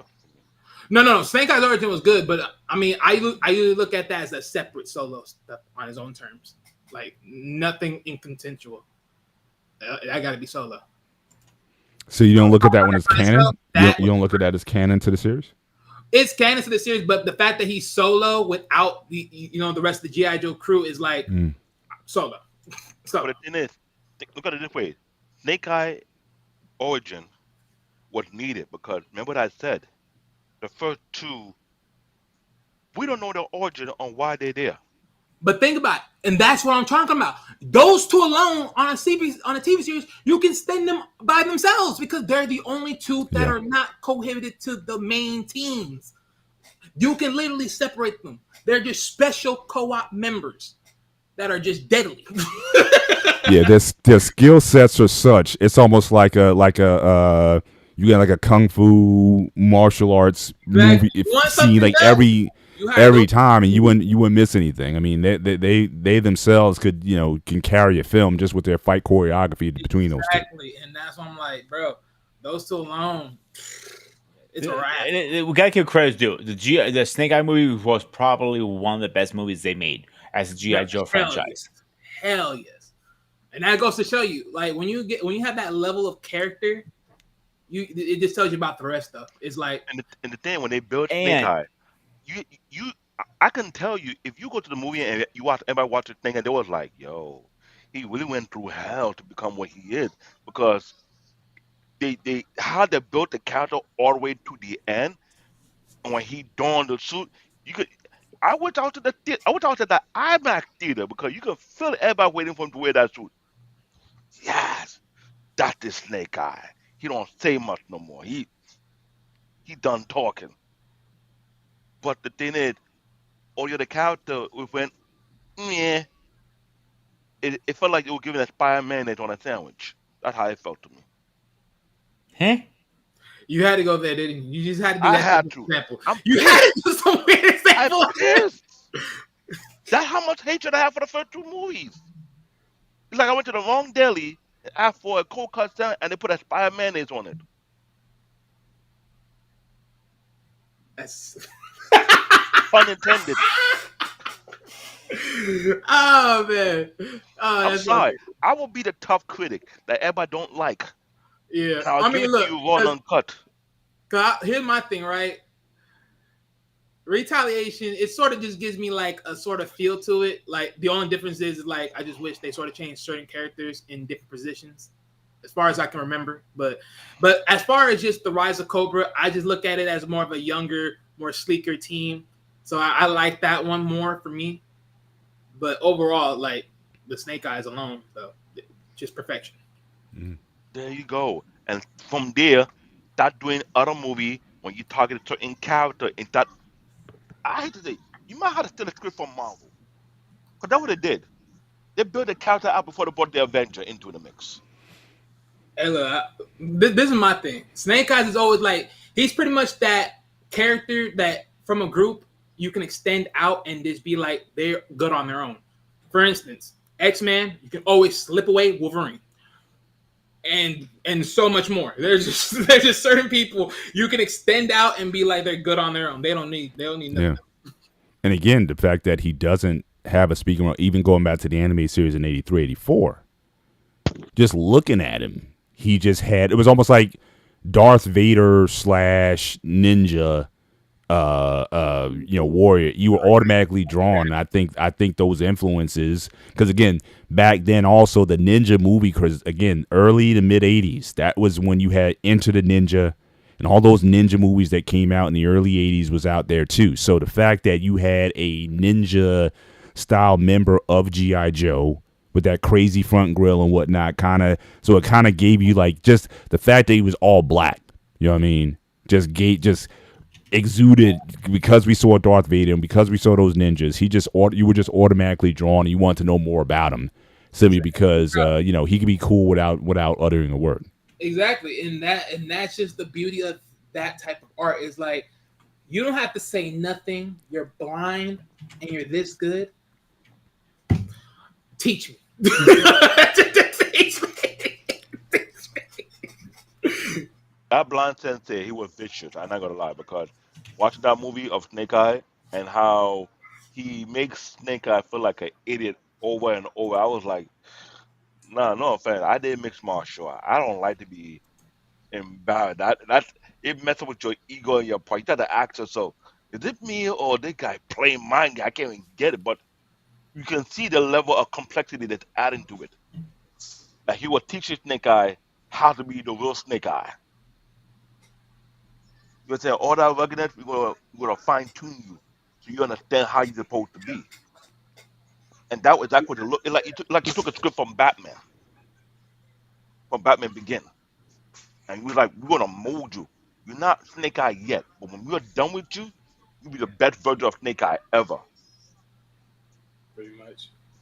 And actually, I think the guy, well, I would say from the movies, I would say the guy they did cast that Storm Shadow. I thought that was a great casting too. I thought he did a good job.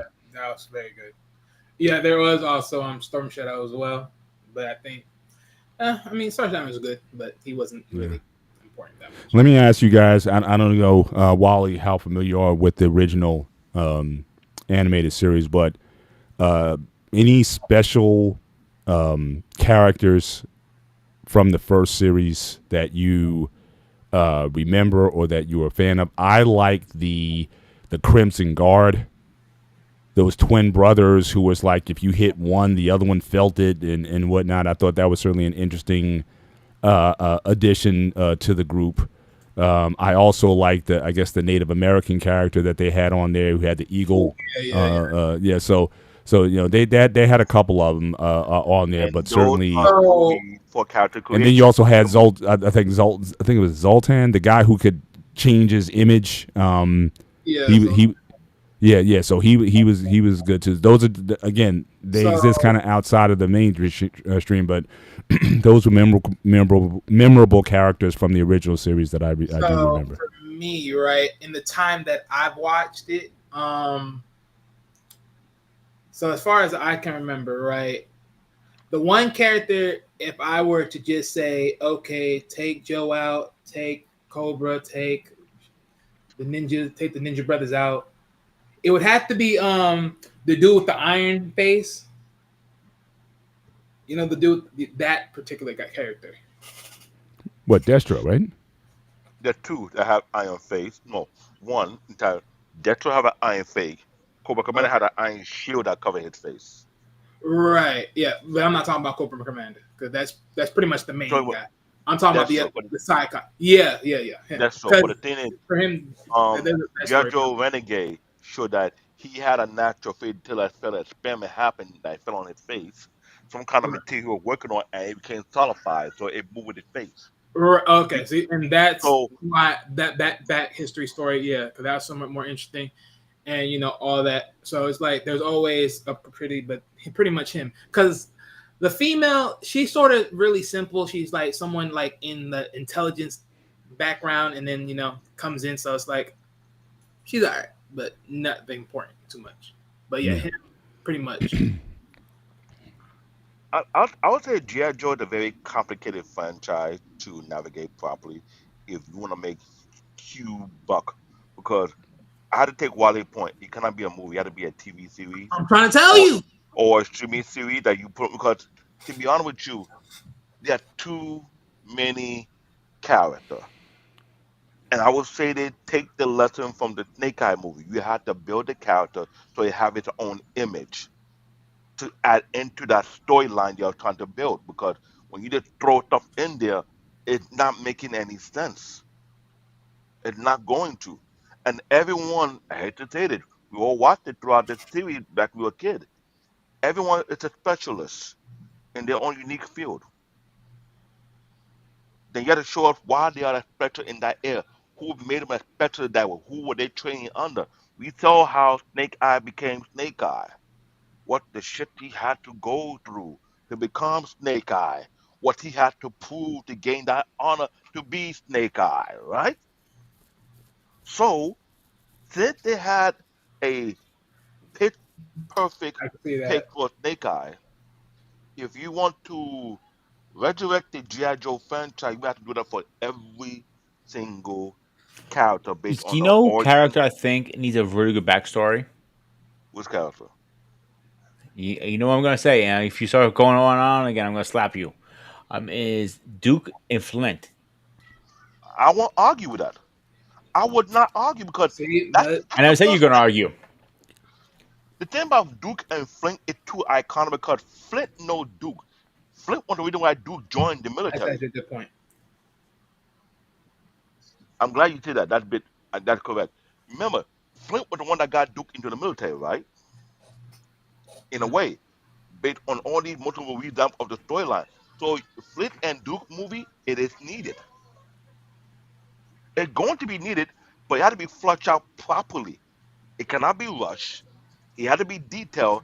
It had to be the reason why Flint was trying to get Duke because he see a potential in him, and he trying to have it on his program.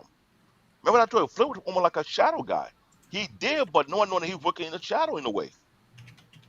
See, and that's why I say TV series because at least there's enough room to build on a lot of things, which is why I won't believe that this is going to be like a small TV series in my part. No, it cannot be a small because you know why? Like You got this to is build going on to you definitely got to be build on good. every single character who will join that team because they are a specialist in their own right in certain areas. The way they did the G.I. Joe cartoon franchise, everyone was a specialist for something. And Each plus, one if you're was going for to a thing. actually make it a TV series, you would actually want to also make it relatable too. So not just Bingo, relatable in the action, but relatable as people on an everyday bingo. field too. So you want to Well, put that. according to our great Google search and web, I take this with a grain of salt right now because the next GI Joe movie is supposed to be GI Joe Ever Villain. So yeah, Say it I again. don't know because they have Bruce Nothing Willis about as that. what? I have not heard nothing about that. Sorry, Yeah, me neither. My buddy CQ will know. He's more. He knows everything in these hush background because he got press pass all his 9 yard. I'm gonna ask him, but the reason I think it's fake because here's why: they have Bruce Willis as one of the main characters, and anybody's been keeping up with Bruce Willis' health has gone down to shits really fucking fast. Yeah. And I hope to God he comes out of it. I really do because he's a great actor. And I miss watching him in the movies. But to be honest, with you, I think he's like at this point also old, and he's like just want to retire Yo, and enjoy his rest of his life. There's nothing wrong with that. need somebody else. Wait, what the world? No, What? this what I'm trying to explain to you guys. There's an issue when it comes to casting. Because you should have an episode where we go shit on every movie that had a wrong casting and why. We need to do that. Hold up. Okay, the boy by Dwayne Johnson again. Oh, really? Oh, I don't know Agent how Coach. real this is. Apparently it I don't is know. because I'm reading it and I read it before. Like I read something else before this. So technically, this movie is supposed to be a crossover between Transformers and this from the GI Joe 3 and the Oh, crossover from God. the Rise of the Beast. Oh, God. Because this is what it says exactly from what I'm looking at. It says, and I quote, the crossover was teased in Transformer: The Rise of the Beast, where Noah meets Agent Burke, a government operative who works for the GI Joes. Okay, you know what? The reason I thought it was fake at first because Bruce Willis is as one of the characters in there, and Bruce Willis is nowhere near in healthy condition to Oh act. hell no, hell no, no. I'm not I sure mean, what's going on with his health. I know something major. well, yeah, I forgot what it was, but he's pretty much like he's in that phase where he's not right in the mind, and he probably has like he has Dementia. yeah. So he's not there. But I think the only reason they did this because you got to remember they're saying GI Joe 3, and then they're saying and then the Transformer. So I think they only use that just to understand that this is a crossover, not really actually having him in there, quote unquote. But okay. Only I way don't I know can see Bruce Willis either like a VR version of him. Like you know how they did with Paul Walker when he died. I guess if you're paying him to do like if you do that and then you pay him, I guess so. But honestly, just no, just Oh, no. I agree with you. Listen. He's old. You know he's going through his health issues. Just let the guy to be left alone. Just let No, him go. I have no problem. They put his image in there. They sent him some bucks. Showing some love for putting in himself in the movie and all that. But But honestly, it's like if you're gonna put him in there, it's like no, don't do that. Don't gaslight a bigger issue than this. It's like just move on. Saying like, well, just move on or bring a new guy in, whatever. But just move on. Seriously, no, no, no. Please, no. It's bad, bad, bad all around. I Sorry, really I'm don't think trying that to deal with these knucklehead kids here, so I might have to pogo something. your kid's your problem. No, if you find them on a milk carton, it's not my fault. You know you're live, right? You just I admit know, it. I know. It's I a did just crack said murder. joke. I didn't I did hear crack nothing. joke. I'm I did somewhat. crack joke. Yeah, I'm definitely we letting you. black parent, when we have that moment, we want to threaten them. If you're not careful, you'll find someone on a milk carton. That's what you use to scare the hell out of them. That's the '80s. I I've have heard it no several times comment. from my peers. Well, with that said, what EJN said about IMDb being the go-to source, if that's the case, then yeah, then that might be real. I guaranteedly real. I'm actually looking through it right now. I haven't got to that point yet, but let's start doing our final thoughts and let's get the heck out of here, guys. I'll let Paul go first because he loves talking. Well, again, shout out to again the original series 83, 84. Those first two seasons, best in my humble opinion. Also, shout out to Chris Latta, who had certainly one of the more iconic voices or voice actors from the 80s. Not only did he do the famous voice of Cobra Commander, but he was also Starscream from the original Transformers all the way up through the movie. So, certainly sorely missed, missed not having his voice acting skills available, certainly either in the Transformers series or certainly in some of these G.I. Joe series as well. But again, iconic voice, unforgettable. And he certainly, in addition to, Peter Cullen, those other guys who, brought those guys to life. I appreciate, the G.I. Joe franchise growing up. Again, the action figures and whatnot, it made military guys cool. And I think it was certainly a major contribution. But I think some of they had to do some changes again just due to the Vietnam War. They had to become, rather than military, they had to kind of become a different, like I said, anti-terrorist type of outfit. And but I like the fact that they took their time before they released the 1982 comic, which, like I said, that's sort of like the base for everything that most people, especially if you're a millennial or younger, that about GI Joe. But again, they had a long, outstanding history through their toy line that far surpasses that. And again, 60 years, and we're still talking about potential projects going forth and whatnot. For another movie potentially, then that's some staying power. So again, shout out to GI Joe for being able to stay relevant and but not perfectly, but certainly people do want to see the best versions of what this franchise can be, and I don't think we've seen it yet. So yeah, that's all I got on it. Hey, I would put like this.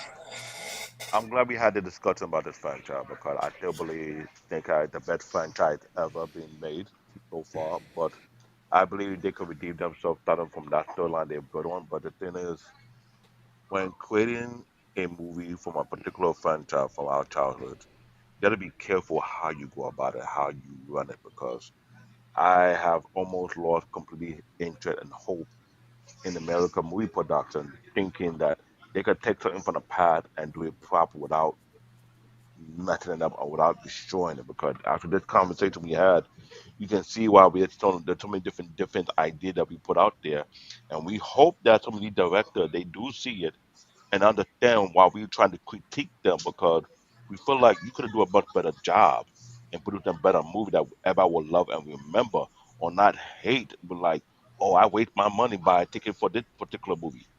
That's the issue. But other than that, I would say overall this has been a great discussion. I'm not gonna lie. This is CBN Tech Talk, aka Black David, aka Bear Paw. I'll be front with you. I'll be real with you. I'm not gonna hold back, and I keep it real 1,000.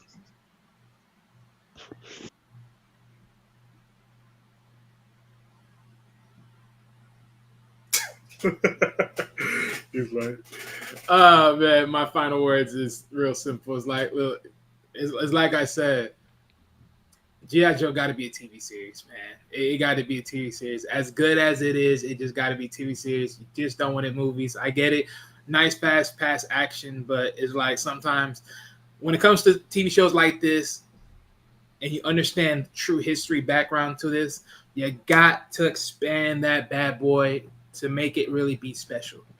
Especially at this age where now you can make an adult format and really hit into the social issues that is really hitting in the world.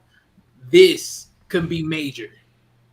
Make it a TV series. I'm telling you, make it a TV series. That's my final words on it overall. All right, guys. Pretty fast. One quick announcement is now we're officially on Instagram. Also, starting yesterday.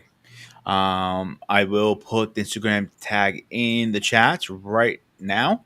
So anybody wants to go ahead and follow us. I will be going live on that soon too. I'm just have to wait to the 30-day probation and go through the whole 9 yards. We're gonna be streaming at 4 platforms very soon. Okay, second announcement is schedule update. Let's go. Which were we at? So this week coming up, we will be talking about something David's. Man, we got a lot of your favorite topic lately, David. You realize that? So this What this Thursday, time? this time we're talking about dating online.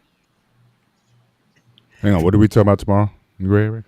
Oh, hang on, let me check the schedule. I have that on a different pad. We did the open show. All I Products, do is U.S. versus Greece. All Okay. right. So tomorrow will be products on the gray area versus American versus Greek. Then on Thursday we're gonna be talking about Dave's other favorite subject is dating online. Did I kill the romance? That is the title. Anybody's welcome, of course. And next Saturday, Dave's other favorite subject, and he mentioned it tonight: Thundercats.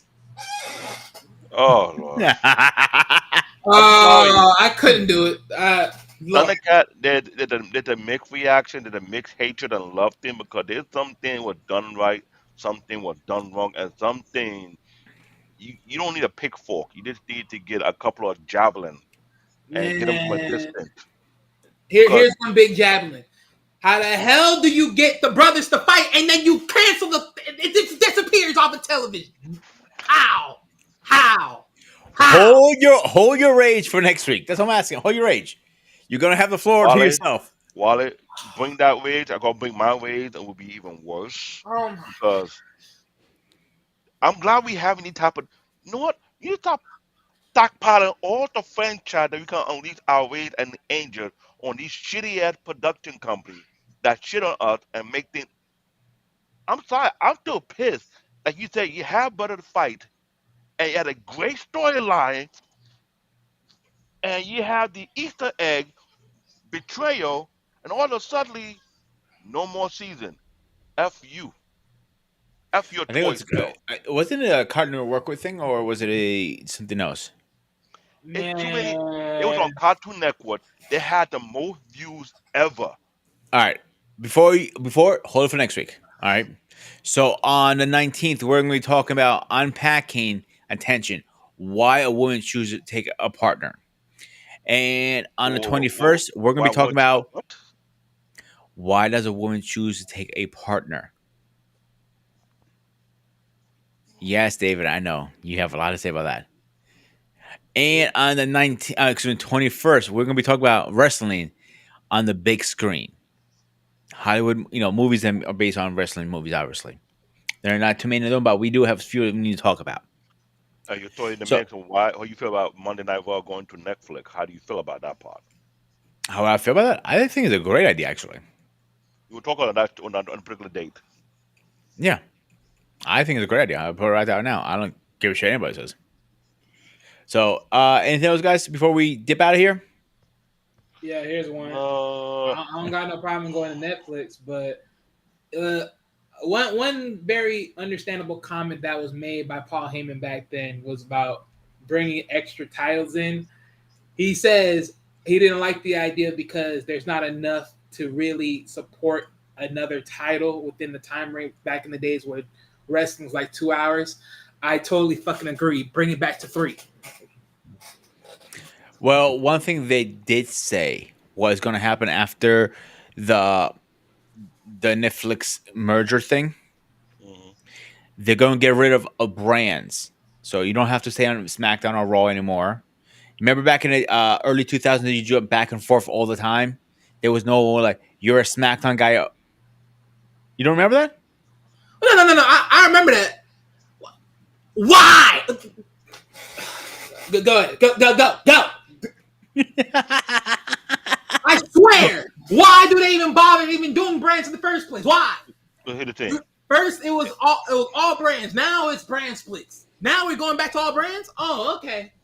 So Well, here's the problem. actually, you Here's know the what? problem. I'm glad. I'm You're glad you making no. told me Here's the that thing. ahead of You're time. making so many different ass belts. I The mean, two belt will be in conflict. Is the WWE undisputed belt, which this dude Cody Rhodes has, and Gunther, his belt will be over conflict of interest because it's okay that we have the United States belt intercontinental, but now we have the women's version, which is fine. We have two different tag team belts. What are we gonna do? Combine them all over again? I have a better idea. I have a better idea. They kind of did it, flirted with it at a crown jewel. So you have, hear me out before you say anything. All right, you're gonna have the SmackDown champ and the Raw champ. You need brands, obviously, for this.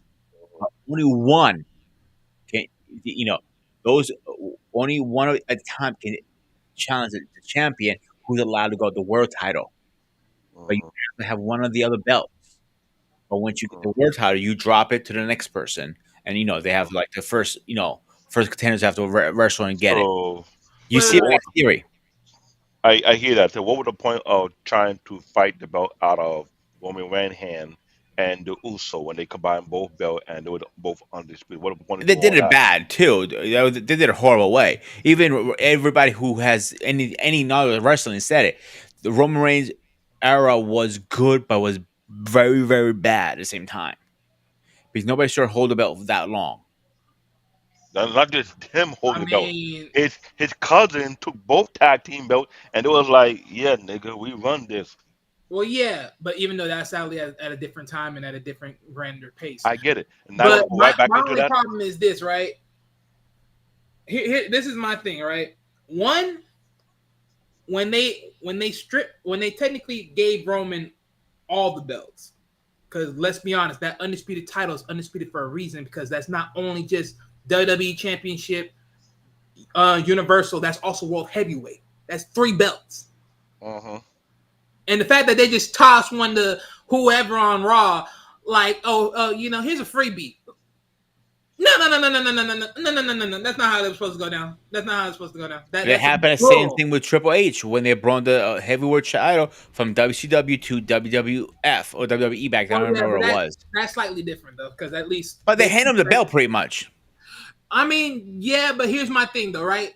At least that belt came from another industry, and then you just slide it over. I'm talking about you had all the belts, and then it's like you stripped one without actually losing the damn belt in the first place. That's how, like, respectfully, like that's how good Roman was, to the fact that you wasn't even willing to let him lose the belt.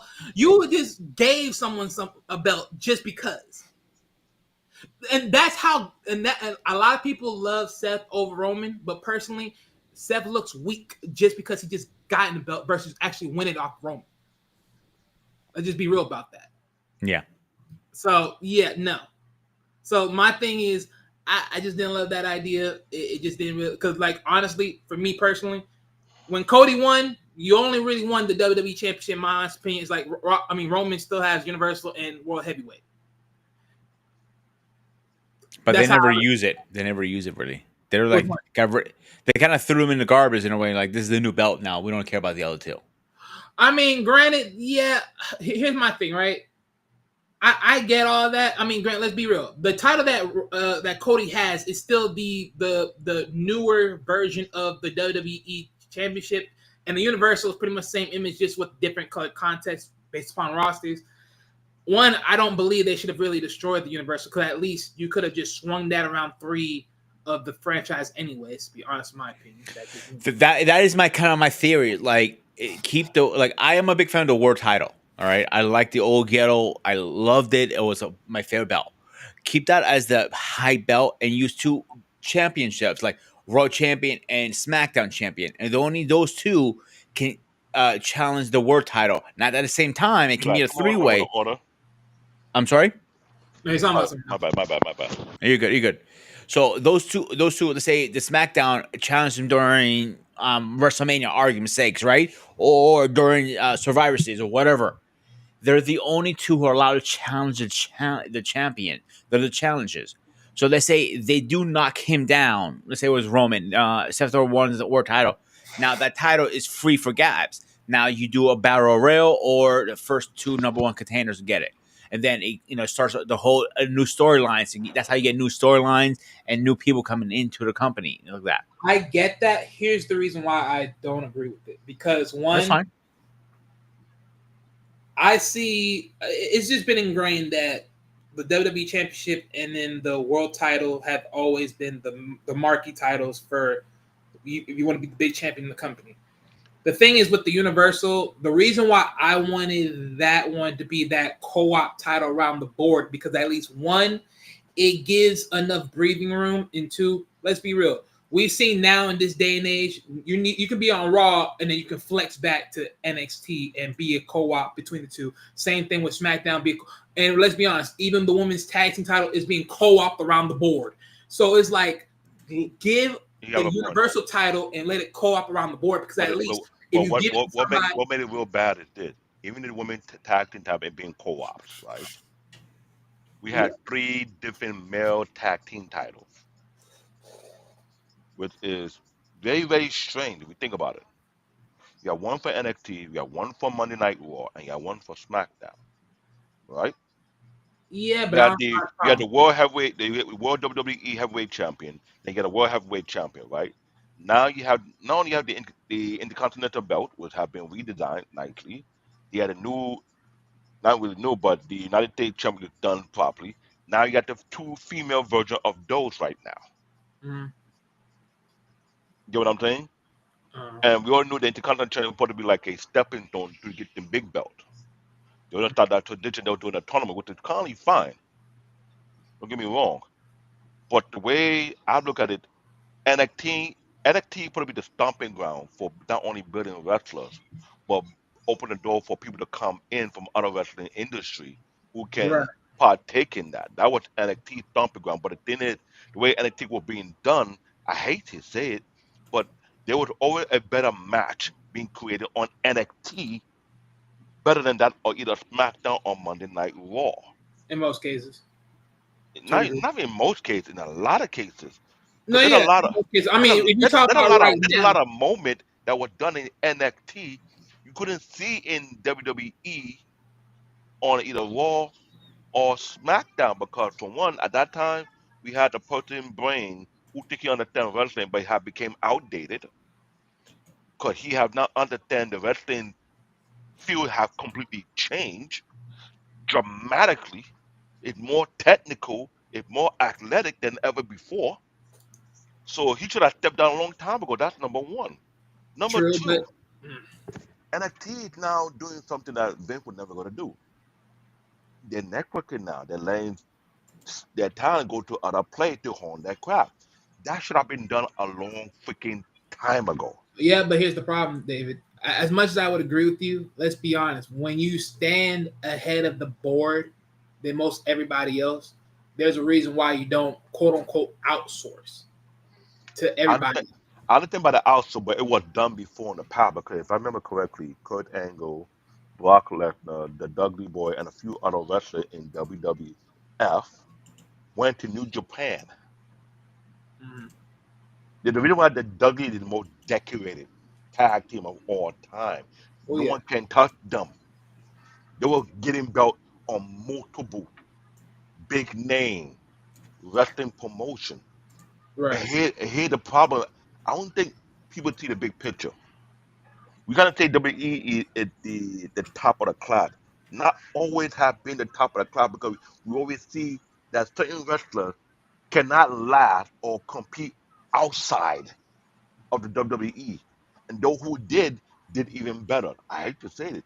Any No, other wrestler who came from outside that came in WWE are better built and better made than the wrestler in WWE. Hands down. If I get a perfect example, AJ Styles is by far should be a wrestling coach. goat. That's my goat. He should not be made little than John. John Cena could not last outside. Brock Lesnar did outside, and he did well and Yep. came back. Kurt Angle did outside and then some and did well and came back. Yep. The Dudley Boy did the same exact Okay. thing. When they did Samoa Joe dirty, I say Samoa Joe want to be the biggest threat in WWE. I wanted to see Samoa Joe put Roman Reigns on his ass, put his ass to sleep. That's what I really wanted because I hate to say this, Samoa Joe is underrated. His mic game is retarded, and his theme song.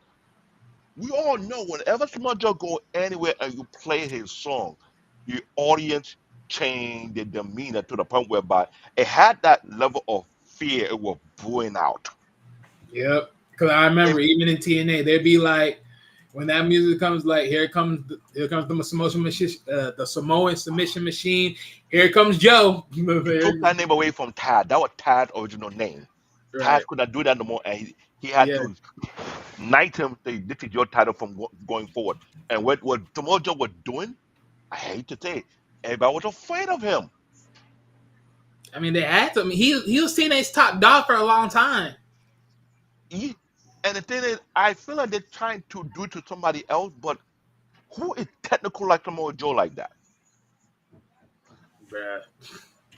So this is why I say that the issue with WWE, I understand what Triple H trying to do, but if you want WWE wrestling to be very better, don't just have going to the TNA only. You got New Japan. Isn't that where the one Shinsuke came from? Io Sky came from, and a few others.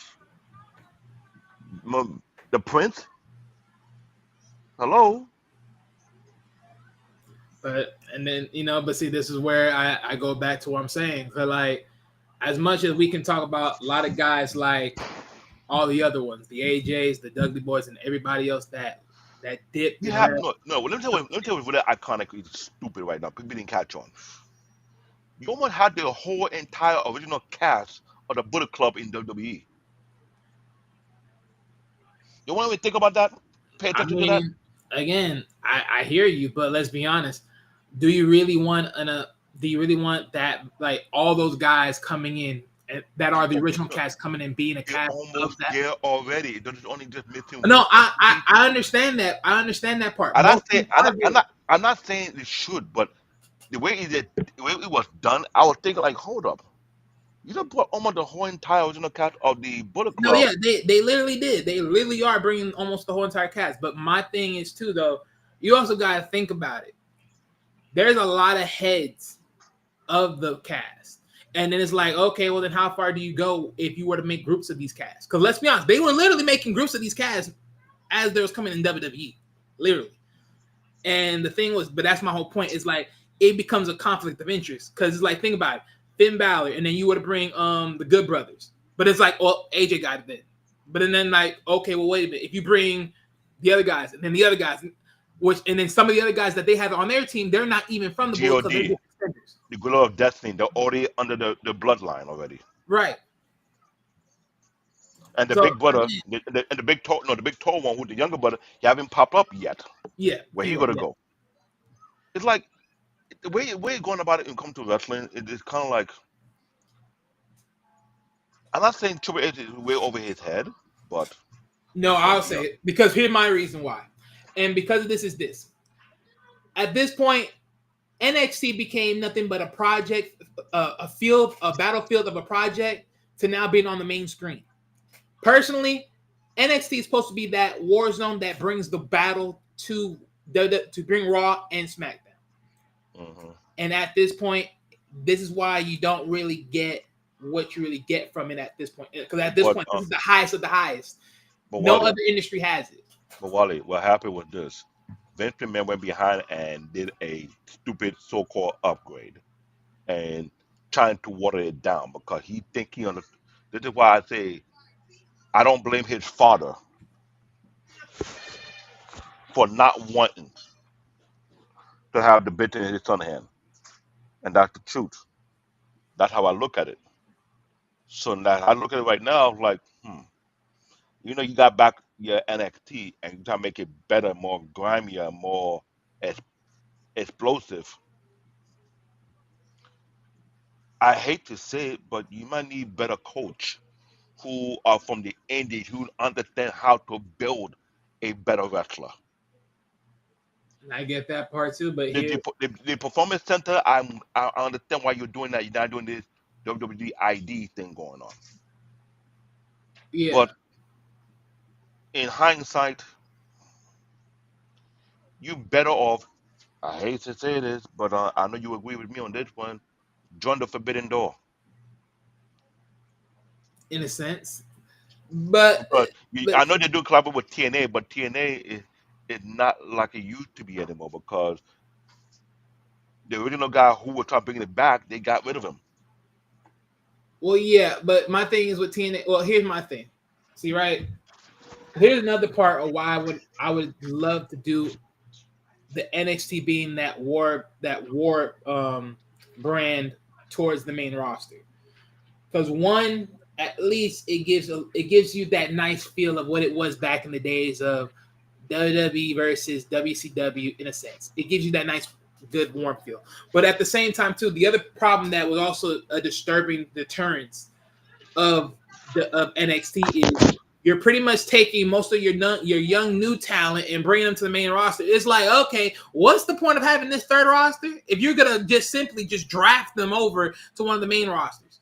That was the problem. I was like, okay, so what's the point of having this on TV? No, screw that. Scrap that. No more drafting. The new acquirees that you bring, that is the show now. That is the heavy hitter. No, That is I the think new. what they need to bring back is that thing they did before when you had WWE, no, SmackDown versus Raw versus NXT with Brandon the better. I think that one you force wrestler to step up. True, but that's the same time. That's why I'm like, at that point, you also have to start bottlenecking people to be at that place. Because right now, if you see here and told me today, you only move like a couple of few females to one of the other two rosters, and then whatever females is left, you keep it as such. But that's just the truth. Not the matter. The only thing is now, here's the crux part about it, right? The crux part about it is, okay, well, you got the NXT champion, you got the NXT tag team, and it's like, well, what do we do with these tag team titles now? That's where that issue of you got to start clamping things down, and that's why I'm like Does NXT. have a good What point about there, a big? David. But Right, they bring. let's hold off the rest of this conversation on night. We're gonna have a scheduled wrestling event conversation. Woo, woo, woo. I know. No, But real we quick, get let it me heated throw over this one here. thing. Let me throw Yeah, this go one ahead. quick caveat because what Taylor was talking about earlier about TNA. Here's another thing I'll say about TNA. TNA missed their big opportunity because when NWO was quote unquote being back into the fray, TNA should have been the one to bring that back. Oh yeah, they dropped the ball big time on that one. Yeah, they should have been the ones to bring that back. Because by the time TNA would have bring back NWA, it would have been perfect because there's already history with TNA having the NWA World Heavyweight Title. So now you bring that back into the fray. That's your extended roster. They could have literally they just thought they've overblown that. I don't know what's wrong Yeah. with them. They All should have. right, David, you got anything to say? I would say the next show we should talk about wrestling. We should talk about different promotion and have That's us coming up. allowed to criticize between WWE, AEW, TNA, New Japan Pro Wrestling, Noah, Defy, all the one that we know that's still actually running, as well as MLZ. No, I'll no, put it on the list. MLW. MLW. MLW. Do me a favor. Email me that for me. Text me that or email me to me. All right, I'll so do I that. can put it on the list. I'm gonna on it because we need to have like a two Yeah, or three part I- episode as we I'll add dissecting it to our each one. list. Wally, anything else from you, bud? No, I'm good. Everything I already put it out there. We'll All work right, on And it. make, guys. and make This sure you find out is TJ's schedule because we need him on his belt. That's hard with him his work schedule. But I'll reach out to him. But this is HQ. Excuse me. As part of the HQ network, I am Ghost Aspara. He is Black David. This is Wally. As always, stay fresh, stay safe, and I'll see you guys in the next episode.